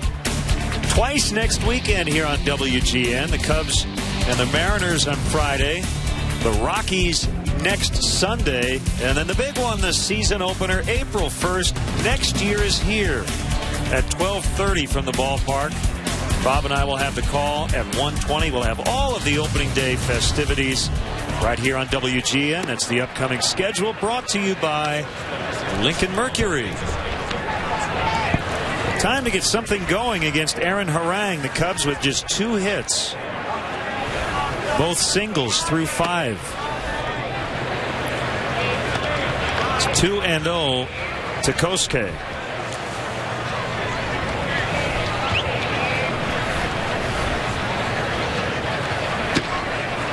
Make it 3-0.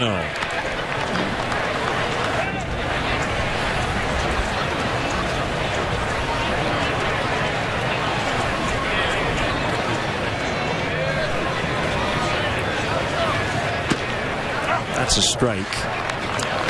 I'm sure Kosuke will have the green light here on the 3-1 count, but this is one of those situations during the regular season, once again, where you're almost in a take 2 strike situation.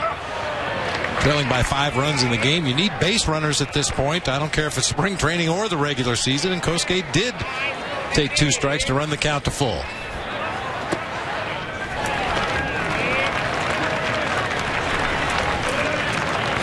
Third walk issued by Harang.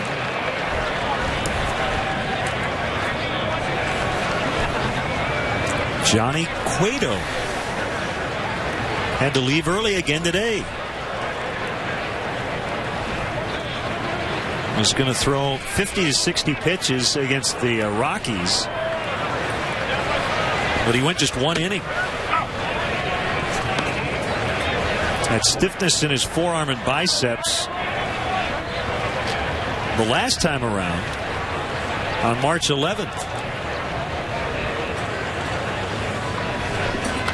So in the MLB.com story, it does not say specifically why he left today, but it does make you wonder if it's related to that other injury. Corey Lupke, a left-hander, up for San Diego.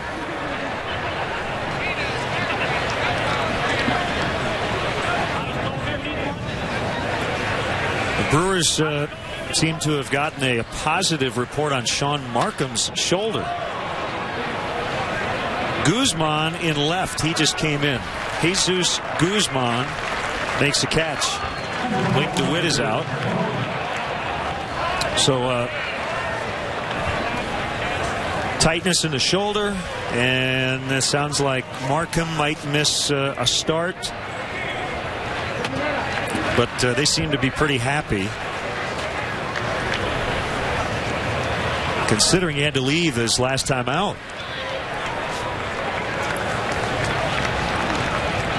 I still insist it's not that big of a deal as long as it's not a major injury, something that's going to linger all season long. But if it's just minor fatigue or a tweak of your throwing arm, we got a lot of baseball left. Yep, that dead arm period happens right around this time of the year, as Harang was very good today. Lupke coming.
And guests inside the ballpark this year with a private suite located in the world-famous Bud Light bleachers. The new and improved Batter's Eye Suite features a sports bar atmosphere with new TVs, bar-style tables, and windows that open to give you the atmosphere of the bleachers in your own private room.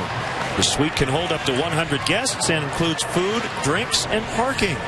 Visit Cubs.com/suites or call 773-404-4200. I'll let you do it, Bob. Oh, doctor! A Hall of Famer on the left, Jerry Coleman. And Chicago native, former member of the WGN radio crew, Andy Mazer on the right, calling Padres radio this afternoon. Joliet, Illinois native and TV analyst Mark Grant decided to do his homework today by watching us. And by the way, I got a text from Mark Grant, and he said the taco in a bag is tremendous. And certainly he should know, because he has partaken of just about every delicacy at every ballpark in the country that there is. So Mud would know. Is it partaken or partook? Partooken. He's eating everything he can get in his mouth.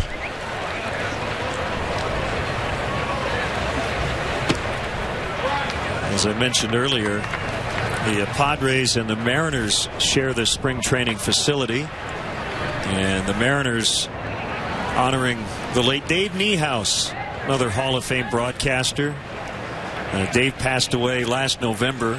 He was the original voice of the Mariners and a wonderfully nice man.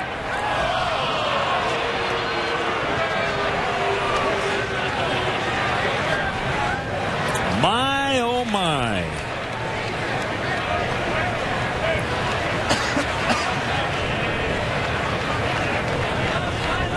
Pat Hughes and Keith Moreland in that radio booth above that plaque.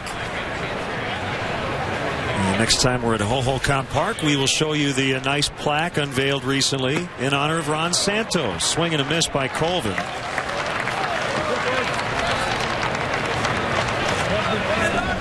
Pat and Keith.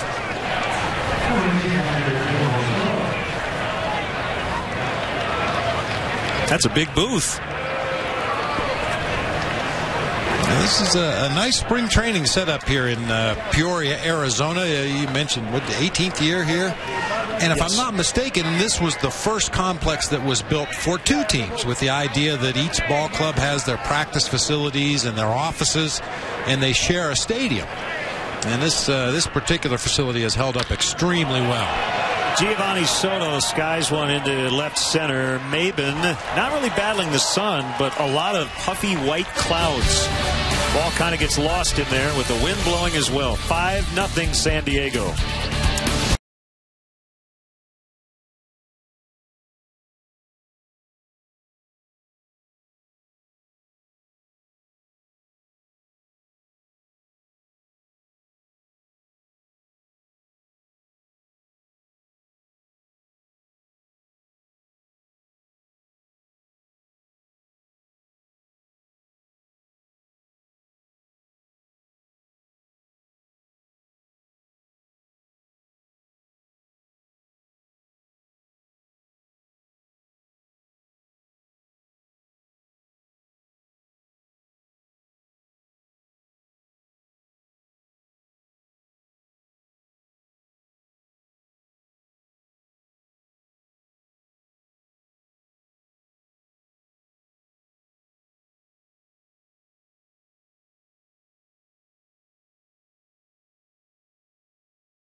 Nothing Padres. Aaron Harang very sharp today as he got into the sixth. Oscar Salazar now playing first base, batting in the ninth spot.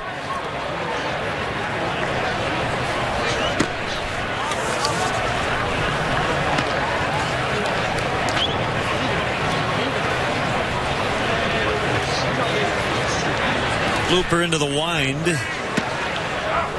Lays it in there nicely. 1-1.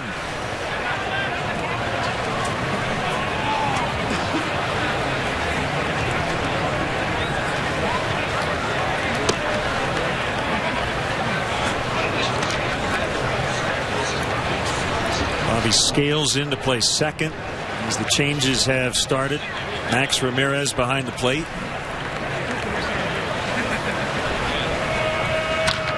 Sharply hit ground ball into left.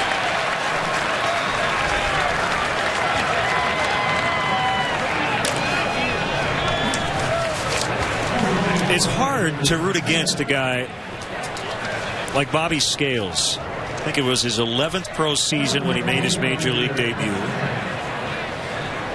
The thing that works against him for the opening day roster is he doesn't play shortstop. But I'll tell you, Bob, he's got a good eye at the plate.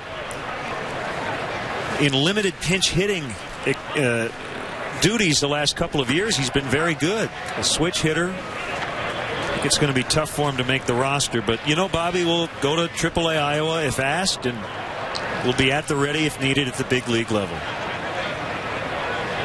You have to really love this game to play as long as Bobby has. Well, and you get the feeling that someday when his playing days are over, Bobby Scales is a guy that can very easily move a little further down the dugout into that coach's section, maybe start his career as a minor league manager or hitting instructor or a defensive infield coordinator for some team. He is just such a great student of the game and so dedicated to his craft that, as you said, he's still willing to continue to come out here and try to make a ball club, and if not, he'll go down to AAA and be ready in case there's a need at some point during the season. I could not agree more. He will be in uniform probably the rest of his life. Padres with 2 on and nobody out.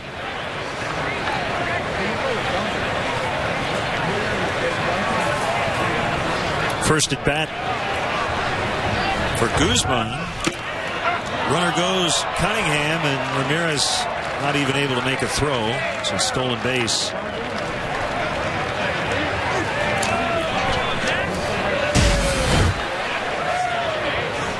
Pretty good jump by Cunningham. Almost stumbled as he was leaning forward to try to drive to the bag at second base, but didn't really need to go that hard as Max Ramirez loses a handle on the ball. Good block.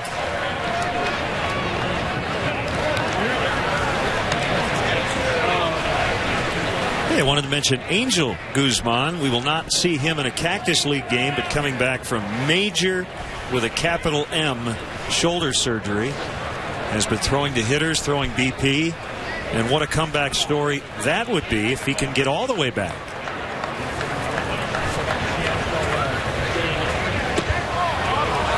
I think the surgery he had, essentially, they told him, you're probably not going to pitch again, but if you want to try it, we will. They did, and he's back up on the mound. Well, that just takes a tremendous amount of perseverance. We so casually throw some terms out there from time to time. Well, he's going to go on a rehab outing, or he's going to a clinic somewhere to work out with Dr. Andrews, or whatever the case may be, and we say it so casually, but the reality is it is extremely hard to rehab injuries, especially his shoulder. And Angel has put in a lot of hard work already and will continue to put in the hard work in the hopes that he can come back to the majors. Lined at Scales.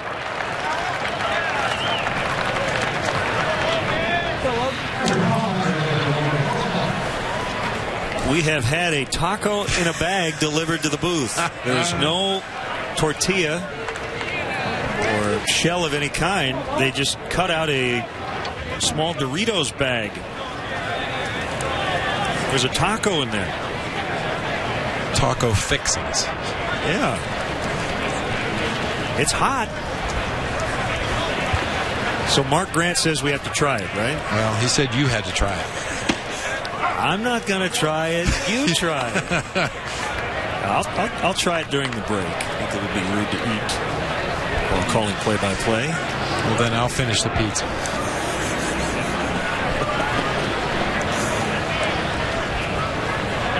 Infield in. Forsythe with a base hit. They'll get one. It's Logan Forsythe.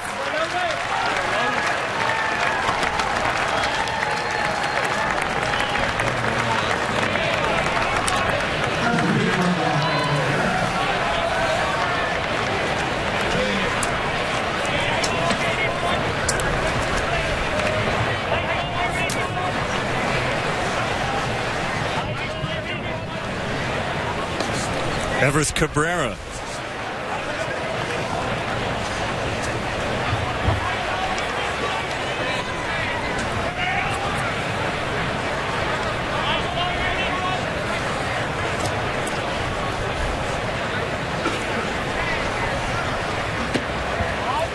Ball one.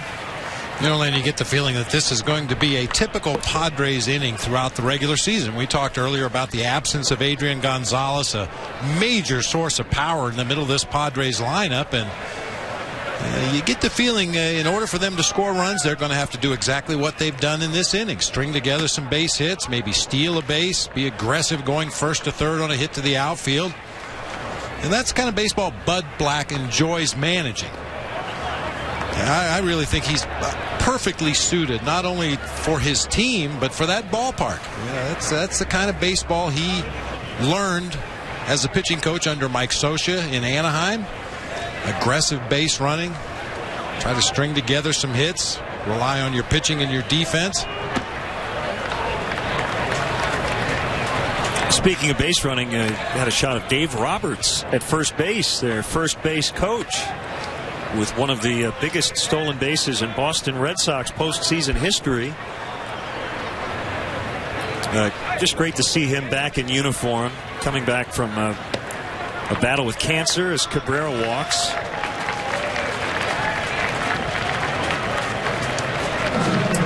When Dave Roberts was a player, not that long ago, he was widely considered to be the nicest player in the majors. You will not find anyone who will say a bad word about Dave Roberts. Well, maybe opposing catchers. That would be it.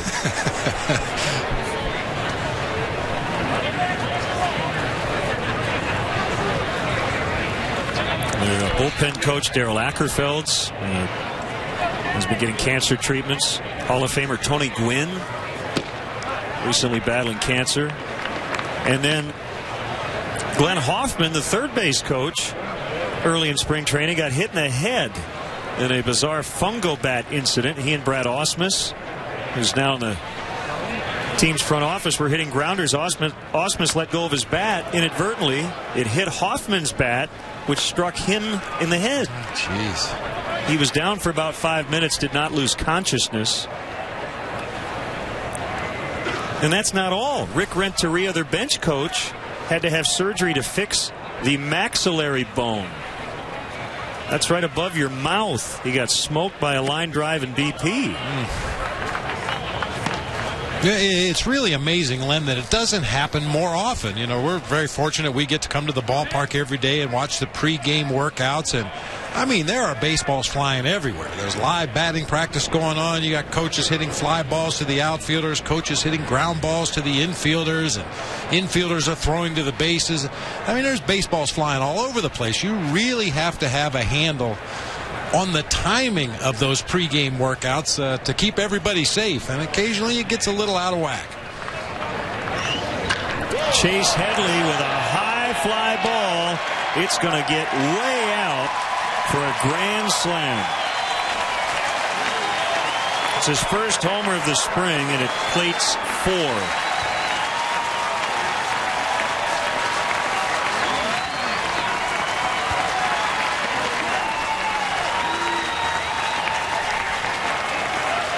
You've talked in the past about the best contact are the balls you hit, you don't even feel it. And my guess is Chase Headley didn't feel anything on this one. Probably not. Oh, man. Full extension, caught the ball right on the sweet spot of the bat. Perfect arc. That thing went a long way. And unfortunately for Braden Looper in this inning, a perfect example of the difference between throwing strikes and throwing quality strikes. A lot of pitchers can stand out there and throw the ball over the plate, but they're hittable strikes up in the strike zone. And that's kind of what happened to Braden Looper in this inning. A lot of mistakes over the heart of the plate and up, where the Padres could do some damage. Let's play that Camp at short. Right, chopper off the plate, or maybe the hard dirt right out in front of home plate. You notice how he got his feet and his upper body turned so that when he received that ball in the glove, he was ready to make the throw on to first base. Didn't have a lot of time to play with there.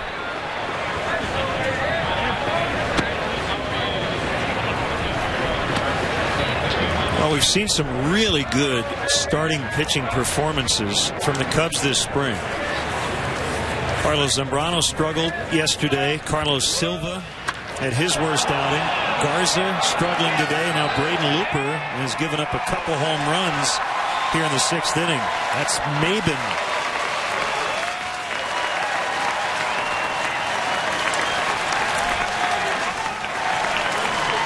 $11 to nothing.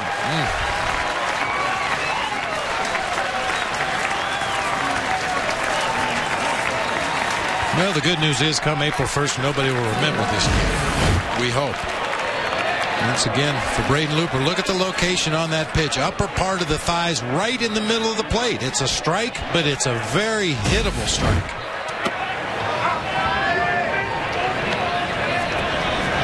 We saw him throw that very effective splitter in his last inning of work that started near the bottom of the thighs and ended up below the knees. That's where he would need to be on all of his pitches unless he was going up in the strike zone by design. Unfortunately, a lot of these pitches that have been in the middle of the plate are not by design.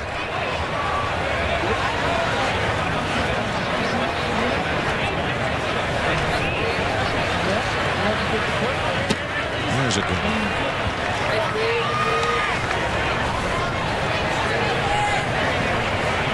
Another candidate for a starting spot, Casey Coleman, working in a minor league game today. We'll see more of that here late in the spring because there are no more split squads for the Cubs. And the starters getting stretched out. There just aren't enough innings. A rough one for Looper. He faced 9 in the inning. They get 6 runs, and it's 11-0.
Make sure you check out Len and Bob's weekly podcast.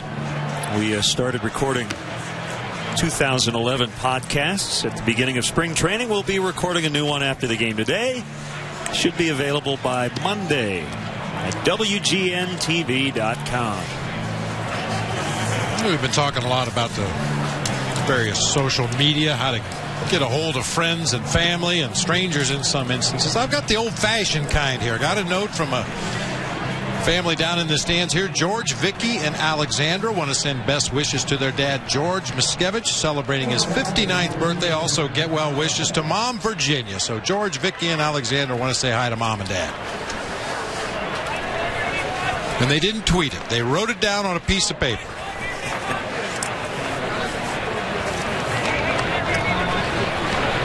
Lefty against lefty as we get into the 7th. The Cubs are down 11-0. Padres shift against Carlos Pena. He takes ball 1.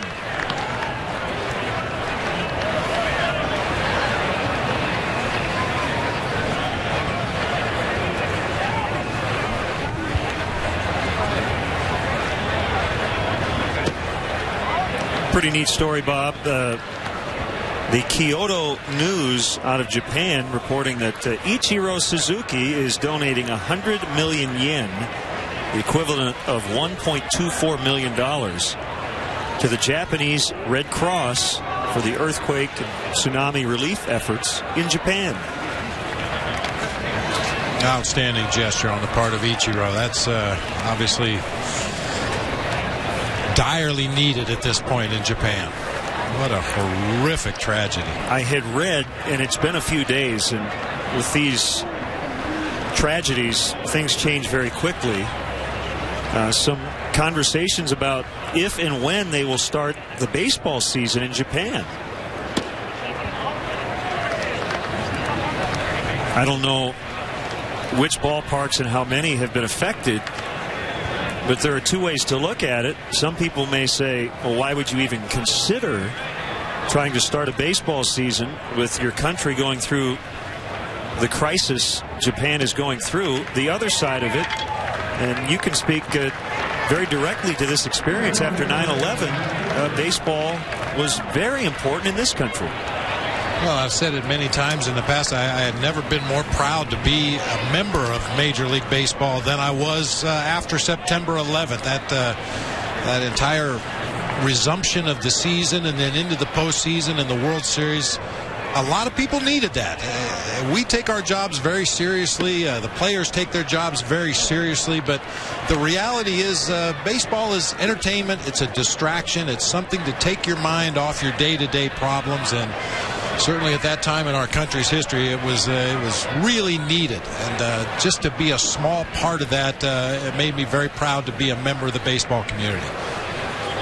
We will be in New York on the 10th anniversary, September 11th, 2011. And a game scheduled right here on WGN. It'll be a very emotional day in New York and all around this country.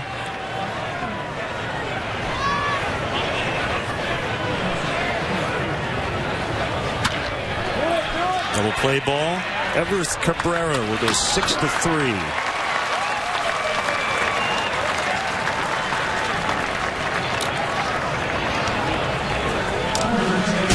That's about as room service a double play as you'll ever see, leading the shortstop Cabrera right to the bag.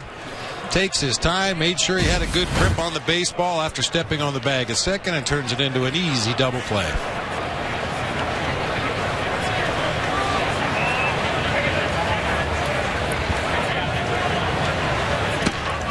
You can always pick some positives out of a game in spring training. We're only in the 7th inning, but I think Mike Quaddy's going to be challenged to find that today. And you know what? With the month of games, you might just throw this one in the drawer and forget about it. Samardzija worked a scoreless inning, but the other two guys have struggled. Tyler Colvin worked a couple of base on balls. You like that? A good eye, didn't chase bad pitches. Off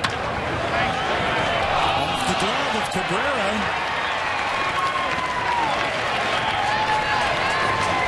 Got handcuffed by that liner. Went in and out of his glove. Well, that was an odd looking play. It appeared to be a routine line drive, just a little above head high, but Cabrera boxed it over toward the middle of the infield there. Not sure, perhaps he lost it out of a jersey or rather a shirt behind home plate. You'll hear middle infielders talk about that from time to time, that when the ball comes off the bat, in the background there was a white shirt or several white shirts. He just didn't appear to ever have a good beat on that one.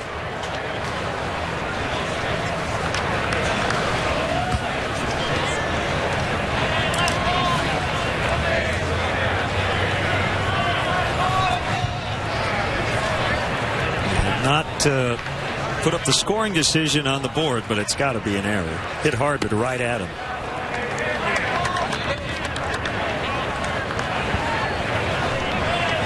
And I've learned from the best. When you know it's an error, you write it in whether they call it or not.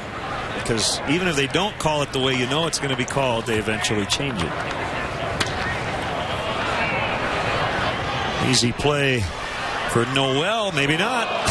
Wind and sun in center field, but he made the grab. 11-0 as we stretch.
Fan Cam. Came down on the day, and she asked me up to her flat downtown on a fine soft day, and I asked you, friend, what's a fella to do? 'Cause her hair was black and her eyes were blue.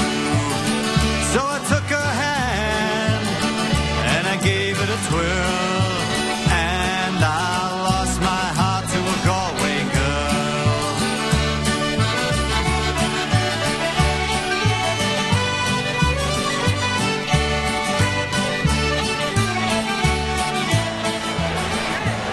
It's Ellis Island with Galway Girl. We're extending the St. Paddy's celebration into the weekend here. That's our Bud Fan Cam. Great times are waiting. Grab some buds. I tell you, they don't miss out on the celebrations down here in the Phoenix area on St. Patrick's Day. That's for sure.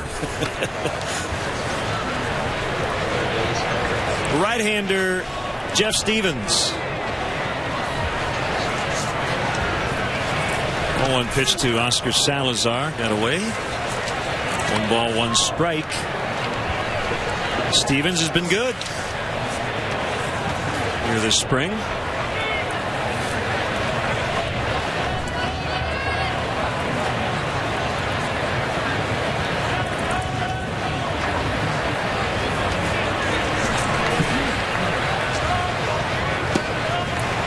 More changes for the Cubs. Reed Johnson in left. You've got Scott Moore at third and Tyler Colvin going from left to first. Veteran Reed Johnson.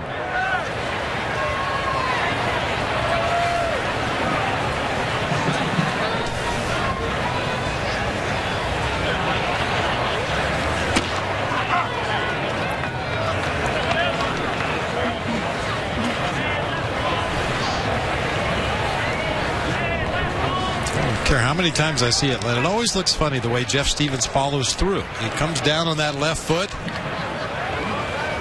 Well, that time he kind of swung his right leg through the rest of his delivery, but usually it's just a step, a throw, and a recoil. He has very little follow through with his delivery.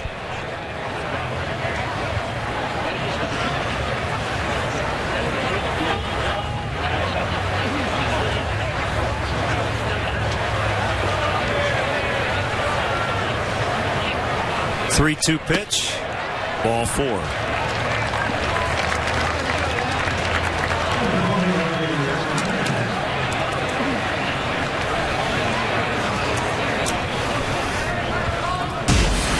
For the abbreviated delivery, he gets real good arm speed, but you can see he just lands that left foot and kind of spins off toward the first base side. Occasionally he'll end his delivery with the left foot on the ground and the right foot up in the air, and we'll take his throw back from the catcher in that position. Whereas lefty Ted Lilly, after he would throw, I mean, his hand would be on the dirt. Yep. You get that real good extension and follow through. Cunningham looks at a strike. Well, and the one thing you're concerned with for Jeff Stevens or pitchers like Jeff Stevens is, are they in good fielding position after they let the ball go? Now, we know you referenced Ted Lilly. Ted was always in good position. Once he let the ball go, he became a defender out there on the mound and was in a good defensive position. Jeff Stevens, because of that unorthodox follow-through, occasionally has his right side turned toward home plate. Every now and again, you'll see his numbers from home plate, and you're always concerned about a comebacker hit right back through the mound.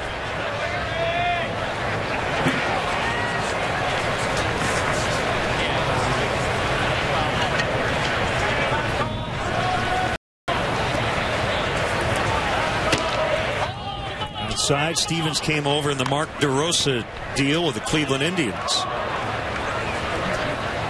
Chris Archer involved in that deal, and Cubs turned Archer around into the Garza deal.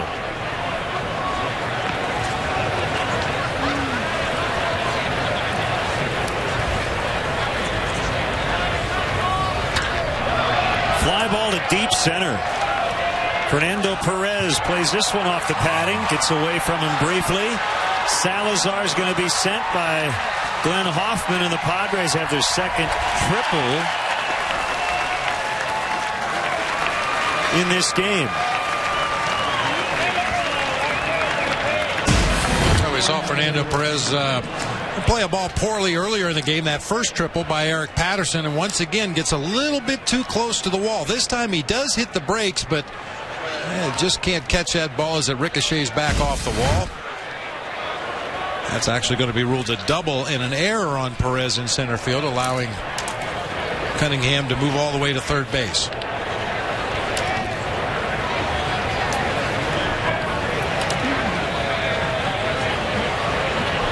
Guzman takes a breaking ball for a strike. We'll see the Giants tomorrow in Mesa. Speaking of Mark DeRosa, coming back from the wrist surgery last year. Right now, there's not a spot in terms of a starting position. He'll kind of be that super utility guy. Camp will throw across. An RBI ground out for Guzman. 13-0. I saw, Bob, where Brandon Belt, their big first baseman prospect, still might make their team, and if he does, that would probably move Aubrey Huff to left and might put Pat Burrell on the bench. Well, I know you like that Brandon Belt. You've seen him a few times this spring, and certainly he's had some big offensive years in the minor leagues.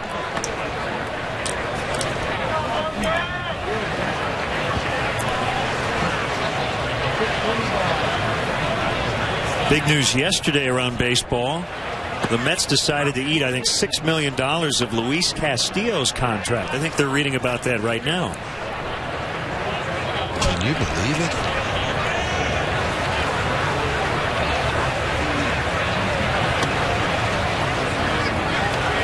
Not quite sure what Castillo has left in the tank. No, he hasn't been able to run quite as well with hip problems. And I'm sure there are Cub fans, second baseman, wondering if the Cubs would be interested. We know this, that the Cubs, like everybody else, they scout Florida and the Grapefruit League. So Jim Hendry would have gotten reports on how Castillo looked. And just because one team gives up on a player doesn't mean a lot of other teams would be interested. Go back a couple of springs. Reed Johnson in 08 didn't have a spot on the Blue Jays roster, got released. The Cubs grabbed him, and he was a huge part of their division championship team. Well, obviously, if Castillo could still run the way he did in the early part of his career, first of all, the Mets wouldn't be letting him go. Exactly. But yeah, there would be a long line of suitors if Castillo could still run the way he did early in his career. Based on what I read today, it sounds like there are teams at least interested in Castillo's services.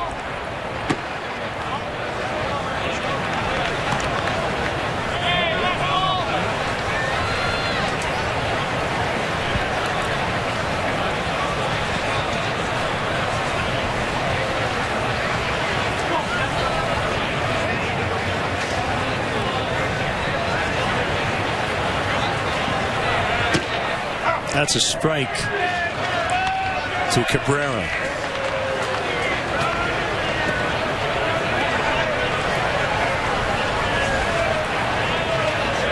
Well, this might be the best day of the spring, Len. We got just enough cloud cover that the sun is not baking the fans down there in the stands. Nice cool breeze blowing. Just an absolutely perfect day for baseball. Cub fans hoping their team can get something going in the last couple of innings, but it's been all Padres.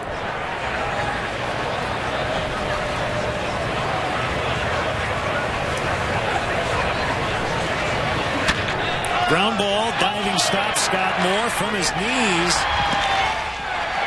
Really tough to double up Cabrera, but they almost did.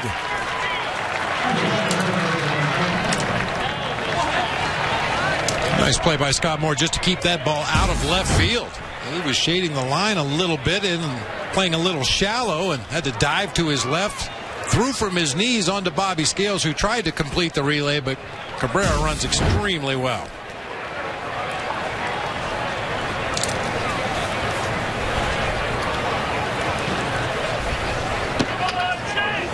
Budweiser play of the game, the Chase Headley grand slam off Braden Looper. It was part of a 6-run sixth. Great times are waiting. Grab some buds.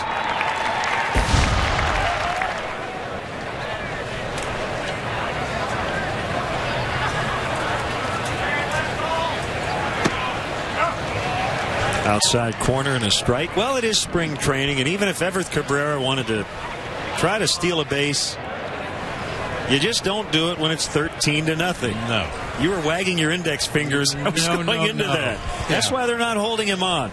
Colvin not holding Cabrera on is Mike Quaddy's way of telling the Padres, we understand the unwritten rules. Yeah. Well, with Chase Headley at the plate, a left-handed pull hitter, you can understand why they want Tyler Colvin to play behind the runner over there. And normally Cabrera would run. Not in this spot.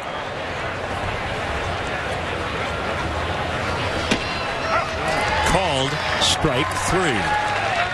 Off to the 8th. 13-0 San Diego.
Looking for a place to host your best customers and guests every game? Join celebrities, Cubs legends, and Chicago's top executives with season tickets in the PNC Club of Chicago.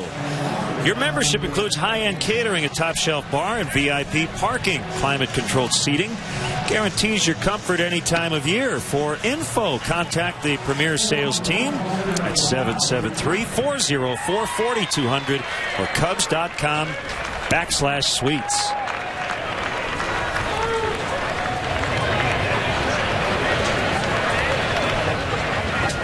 Reed Johnson.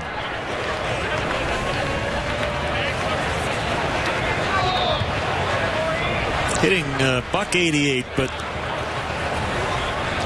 Cubs very familiar with him. They know what he can do. If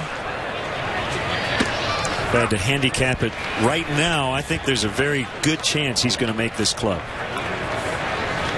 Yeah, I would tend to agree with you, Len. You know, Fernando Perez came over in the trade with Tampa Bay and came over with the reputation of being a superior defensive outfielder with great speed. Well, we've seen the great speed, but some poor decisions in center field, some poor lines after some balls hit in the gap. So those are the kind of mistakes that the Cubs are going to need to eliminate if they're going to have any chance to compete in the Central Division this year. And Reed Johnson, although maybe a little short in some of the physical areas of the game, brings that experience and that knowledge of opposing hitters, opposing managers, and this time gets on top of a high fastball and tomahawks it into right field for a base hit.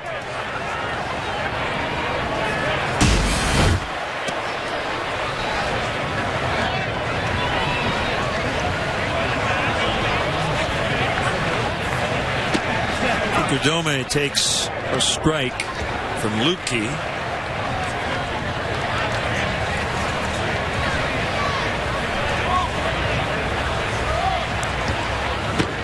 Lutke went to the Ohio State.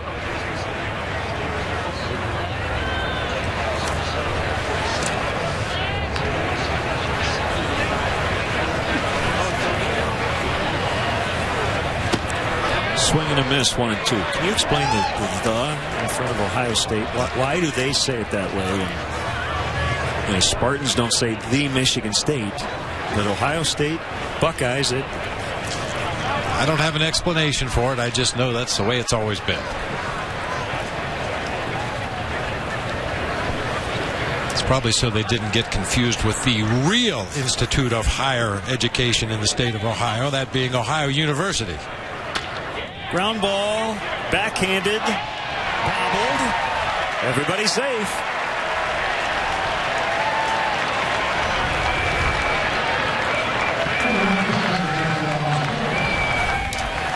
Couple of misplays by Everth Cabrera the last couple of innings. Nice play to get to the ball, but then couldn't pull it out of his glove.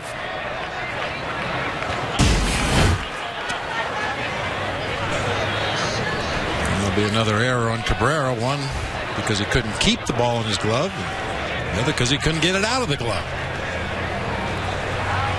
Just needs to get rid of the glove.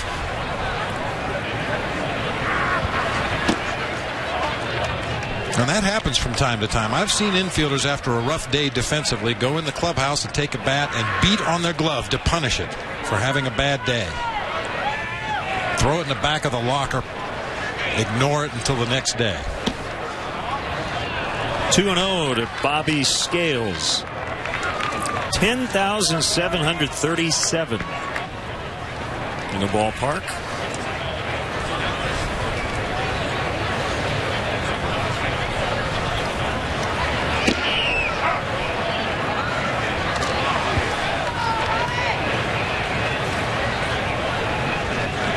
It's already been a good at bat for Bobby. Team's down 13 runs. You have two guys on. No need to be overly aggressive in this spot until you get a strike. Now it's 3-1. And, you know, once again, trailing by 13 runs. I'm sure Bobby does have the green light in spring training because Mike Quade likes to turn his hitters loose in these situations. But during the regular season, he'd probably take another strike right here. A pretty good pitch to hit. And just hopes that this ball reaches the seats, and it will. It's Matt Clark playing first base. And yes, they do have a tarp in Arizona. They don't use it a lot, but they do have it. as you might expect, they play baseball year-round here in the state of Arizona, whether it be youth leagues or high school or college summer ball, whatever the case may be. And there have been a few raindrops from time to time here. Not a lot. The sun shines about 355 days a year here.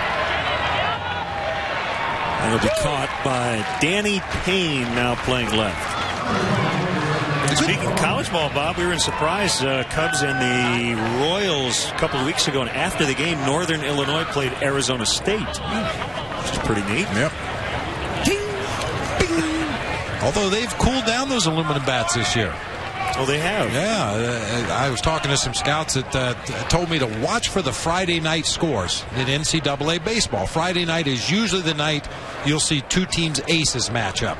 And it's traditionally a low-scoring game on Friday night. And then Saturday and Sunday tends to get up there in double digits. But they said with the new aluminum bats that have been cooled off, for lack of a better term, they really expect some pitchers' duels, even more so than in the past on Friday nights, and some lower-scoring games the rest of the weekend. Coleman busted his bat, but he gets it out into right, and Reed Johnson's going to be held up at third. They are loaded for Max Ramirez.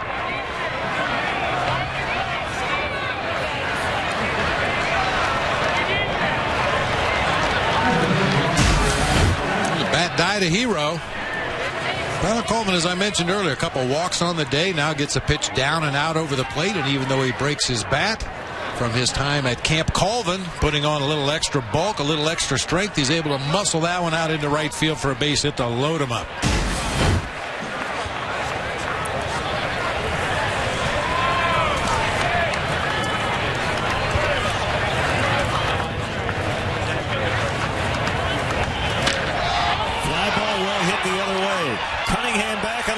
Track, and it is gone. A grand slam for Max Ramirez.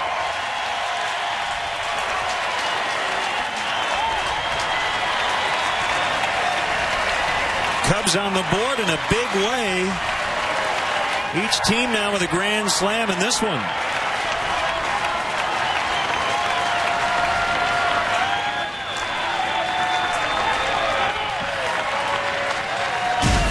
Ramirez, a guy with a history of working a lot of deep counts and seeing a lot of pitches, but gets an at-bat with the bases loaded and wastes absolutely no time. Jumps on the first fastball he sees and drives it out of here to the opposite field.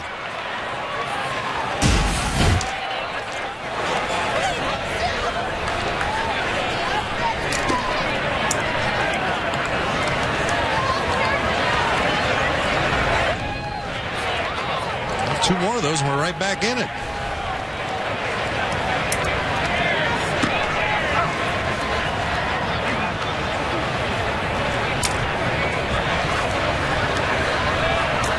You make it sound so easy. Sure it is. Two more of them.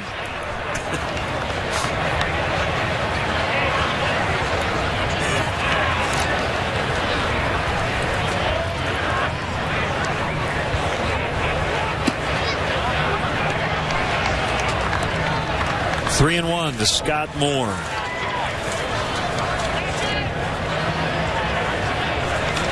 Dave Keller. And Max Ramirez muscled out into left center. Caught by Noel. Rico Noel with the catch.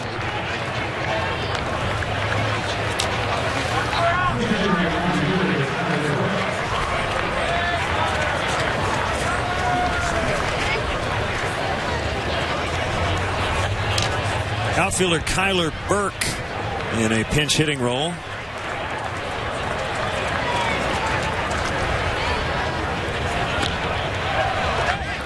He was in the Padres organization at one time. The Cubs got him along with catcher Rob Bowen. Remember this deal for Michael Barrett, June of '07.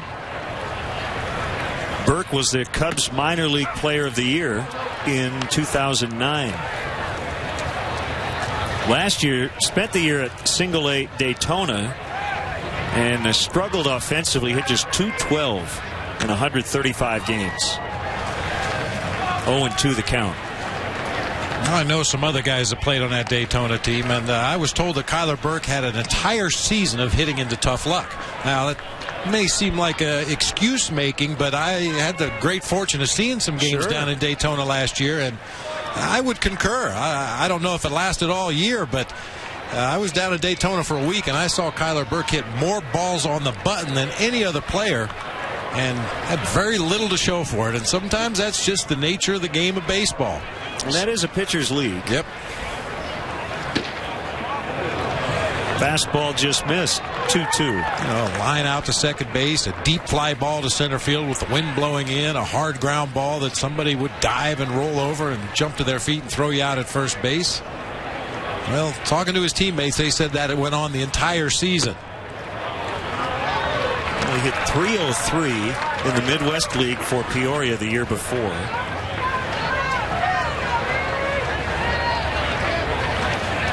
So he might not be a 300 hitter, but he's not a 200 hitter either. Swing and a miss. Max Ramirez with a grand slam, getting the Cubs on the board. 13-4 in the eighth.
In Mesa this coming Friday, 3 o'clock Central Time, for the Cubs hosting the Seattle Mariners. Cactus League play.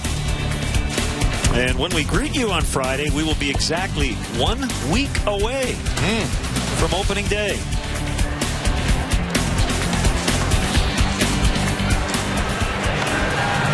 Max Ramirez with a grand slam. We've seen one from each team today.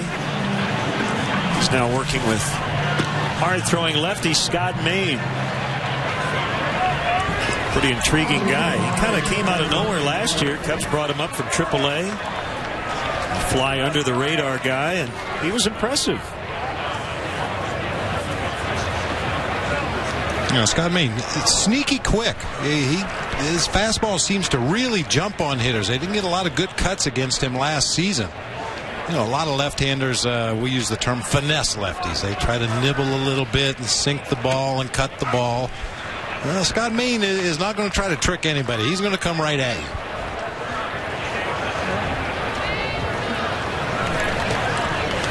Maine is the 5th Cub pitcher. The Padres have only used 2. Harang went 5 1/3, and now the guy at the plate, Corey Lupke, has already gone 2 2/3. This is his second at bat.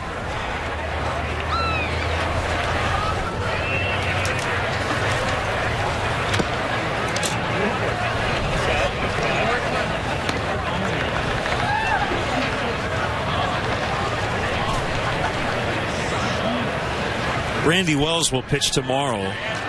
He has all but sewed up the number 4 spot in the rotation. I think Andrew Kashner goes Monday, trying to grab the 5th spot, called strike 3.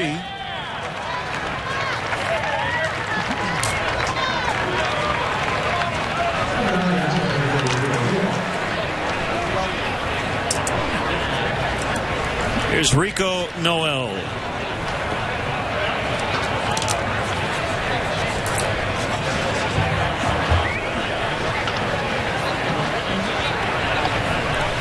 By the way, I did try the taco in the bag. How was it? It was okay. The reason it was a Dorito bag is they mixed the taco mix with the Doritos. So that's, and you can also get it with Fritos. So that's kind of your shell, your taco shell. It was good. I'll take your word for it.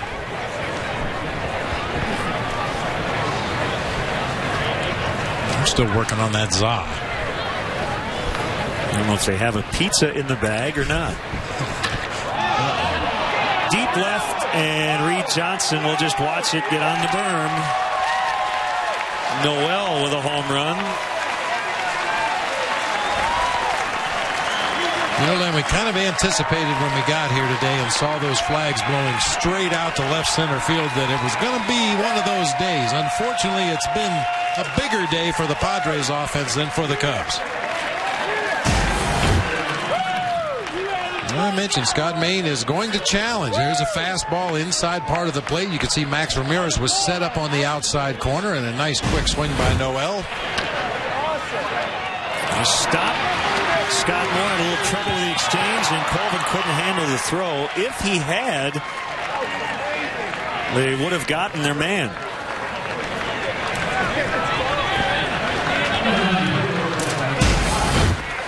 Yeah, occasionally when you see an infielder dive for the ball, watch his bare hand. You could see Scott Moore's right hand slid across the dirt before he reached into his glove, and sometimes it's just tough to get a grip on the baseball when you've got a handful of loose dirt. Tyler Colvin tried to pick that one clean and get the out at first base. Unfortunately came up empty, but Max Ramirez and Bobby Scales both backing up to play at first base. Kept the runner at first. Matt Clark, strike 1.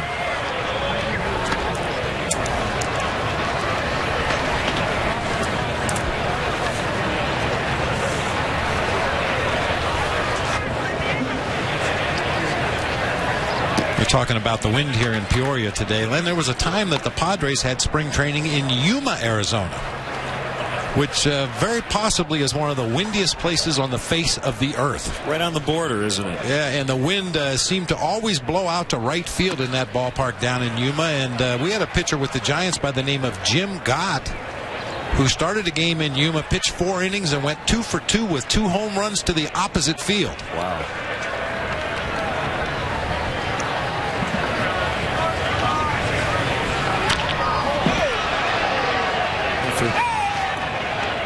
Fans who come to Arizona for spring training or for members of the working media, you can kind of now take it for granted that all the 15 teams are within about a 45-minute drive at the worst. But as you say, back in the 80s, you had a bunch of teams in Tucson.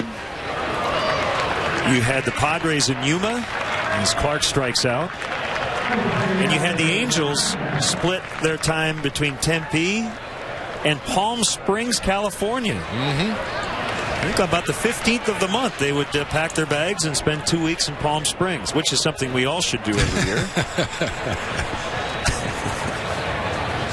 And the teams that would go from the Valley to play against the Angels and the Padres would usually send 2 buses and have a split squad, and 1 bus would go to Palm Springs and 1 would go to Yuma, and you'd play a couple of games and turn around and come back to the Valley.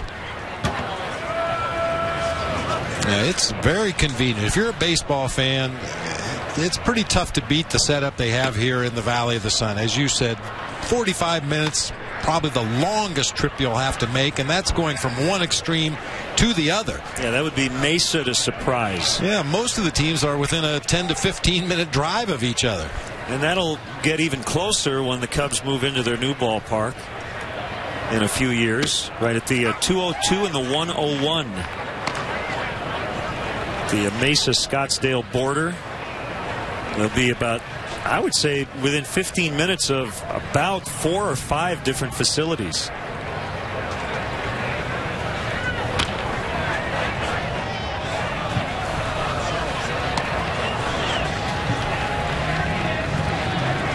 Well, Len, I'm not telling you anything you don't know. You spent a long time in Florida. I just feel that because of the nearly daily rains that you get in Florida, compounded with the long road trips, this would seem to be a much better situation for teams to get their work in. You know you're not going to have rain outs. You know you're not going to have rain delays. You're going to be able to get on the field and get your work in, even on those rare occasions when it does rain because of the dry air and the sun that comes out after the storm. The fields are ready to play within hours. Yeah, there's some long trips in Florida. Cue shot, just foul. Now, having said that, and I haven't been to Legends Field in Tampa, I'm sure it's a palace where the Yankees play and they draw extremely well. The Braves have a great park. You've got Clearwater. The West Coast, very nice parks. The Cardinals and Marlins share a great facility in Jupiter. Vero Beach is where I like to go because Dodger Town was a throwback. Well, they don't play there anymore. The Dodgers are here in Arizona.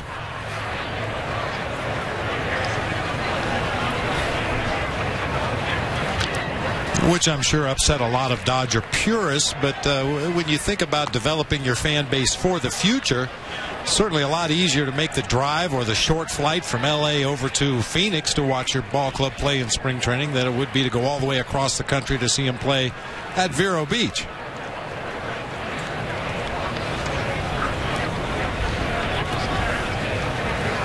This long battle continues. Just missed. It's full.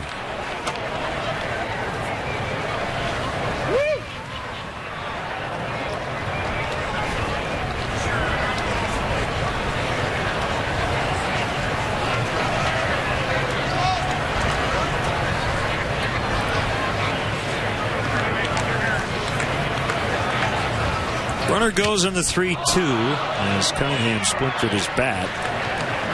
And a foul ball.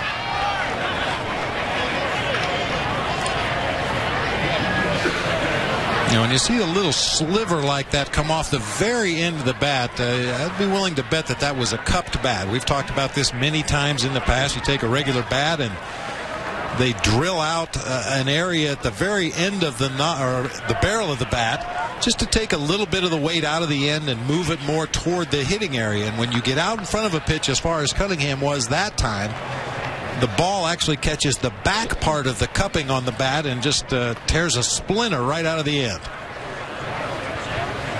You can see that area at the end of the bat there. Probably an ounce or so of weight taken out of the end of the bat, which puts the balance more near the hitting area. Struck him out swinging, and that's the inning. So we'll head to the ninth. Padres lead by 10.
It is the 9th inning. 14-4 San Diego. We should note Dave Van Dyke from the Tribune reporting that Matt Garza had a tight left hamstring. That's why he came out a little early. We saw him throwing in the bullpen after his 3-inning stint.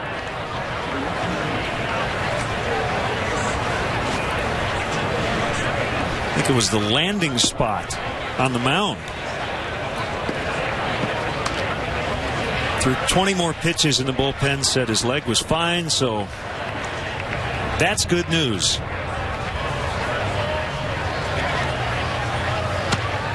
Yeah, it's great to see Vandy. We'll have to get him on maybe next weekend, talk some Cubs baseball.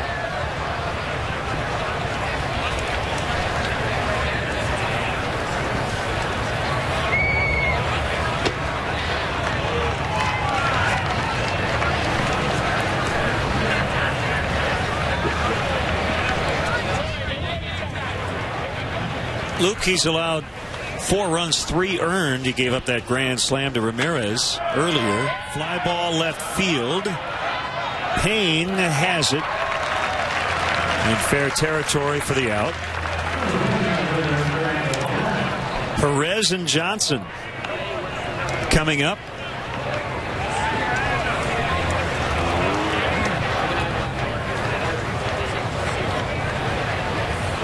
Giants closer Brian Wilson dealing with a sprained left oblique. He says, I'll be ready to go on opening day.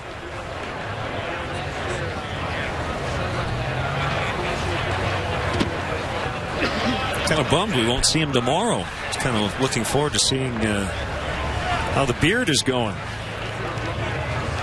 I think it's even longer and darker than it was in the World Series last year. I don't think he has ever officially admitted that he dyes the beard jet black.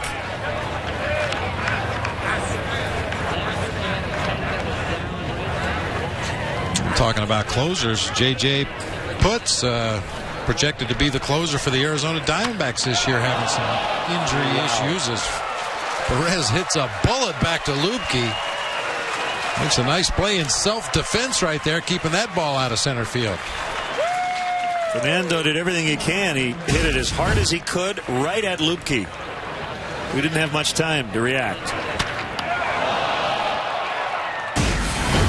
And we touched on it briefly earlier when Jeff Stevens was in the game, because Lubke was squared up to home plate, ready to field his position. That's the only chance he had on that rocket.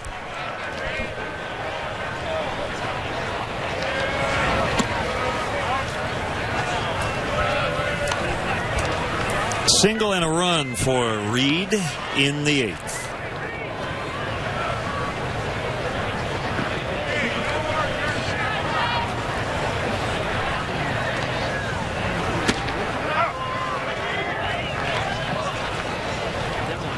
Joe Mauer made his first start behind the plate for the Twins today, coming back from knee surgery. And you may have mentioned it earlier, Len, but didn't you tell me Derek Lee was going to see his first action this spring? Yes. Wrist and thumb. He's now with the Orioles.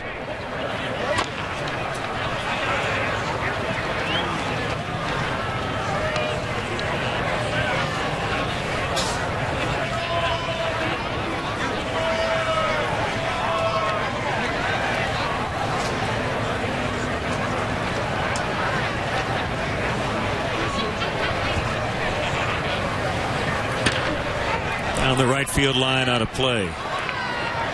4.5 innings today for the Orioles for Derek.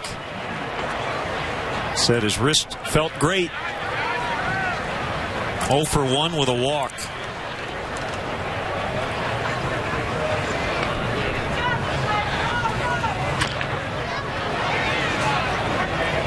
I speak for you when I say that I miss Derek Lee on and off the field, but you know what? It's good that another organization and another set of fans will get to watch him do his thing every day. That's a great point. Going over to the American League for the first time, they will get to appreciate just how good he is. And hopefully he's 100% healthy this year. He wasn't last year. 2-2. High chopper, going to be a tough play, and they got him. What a play by Everett Cabrera to end it. The final today, the Padres 14, the Cubs 4. We'll be back in a moment.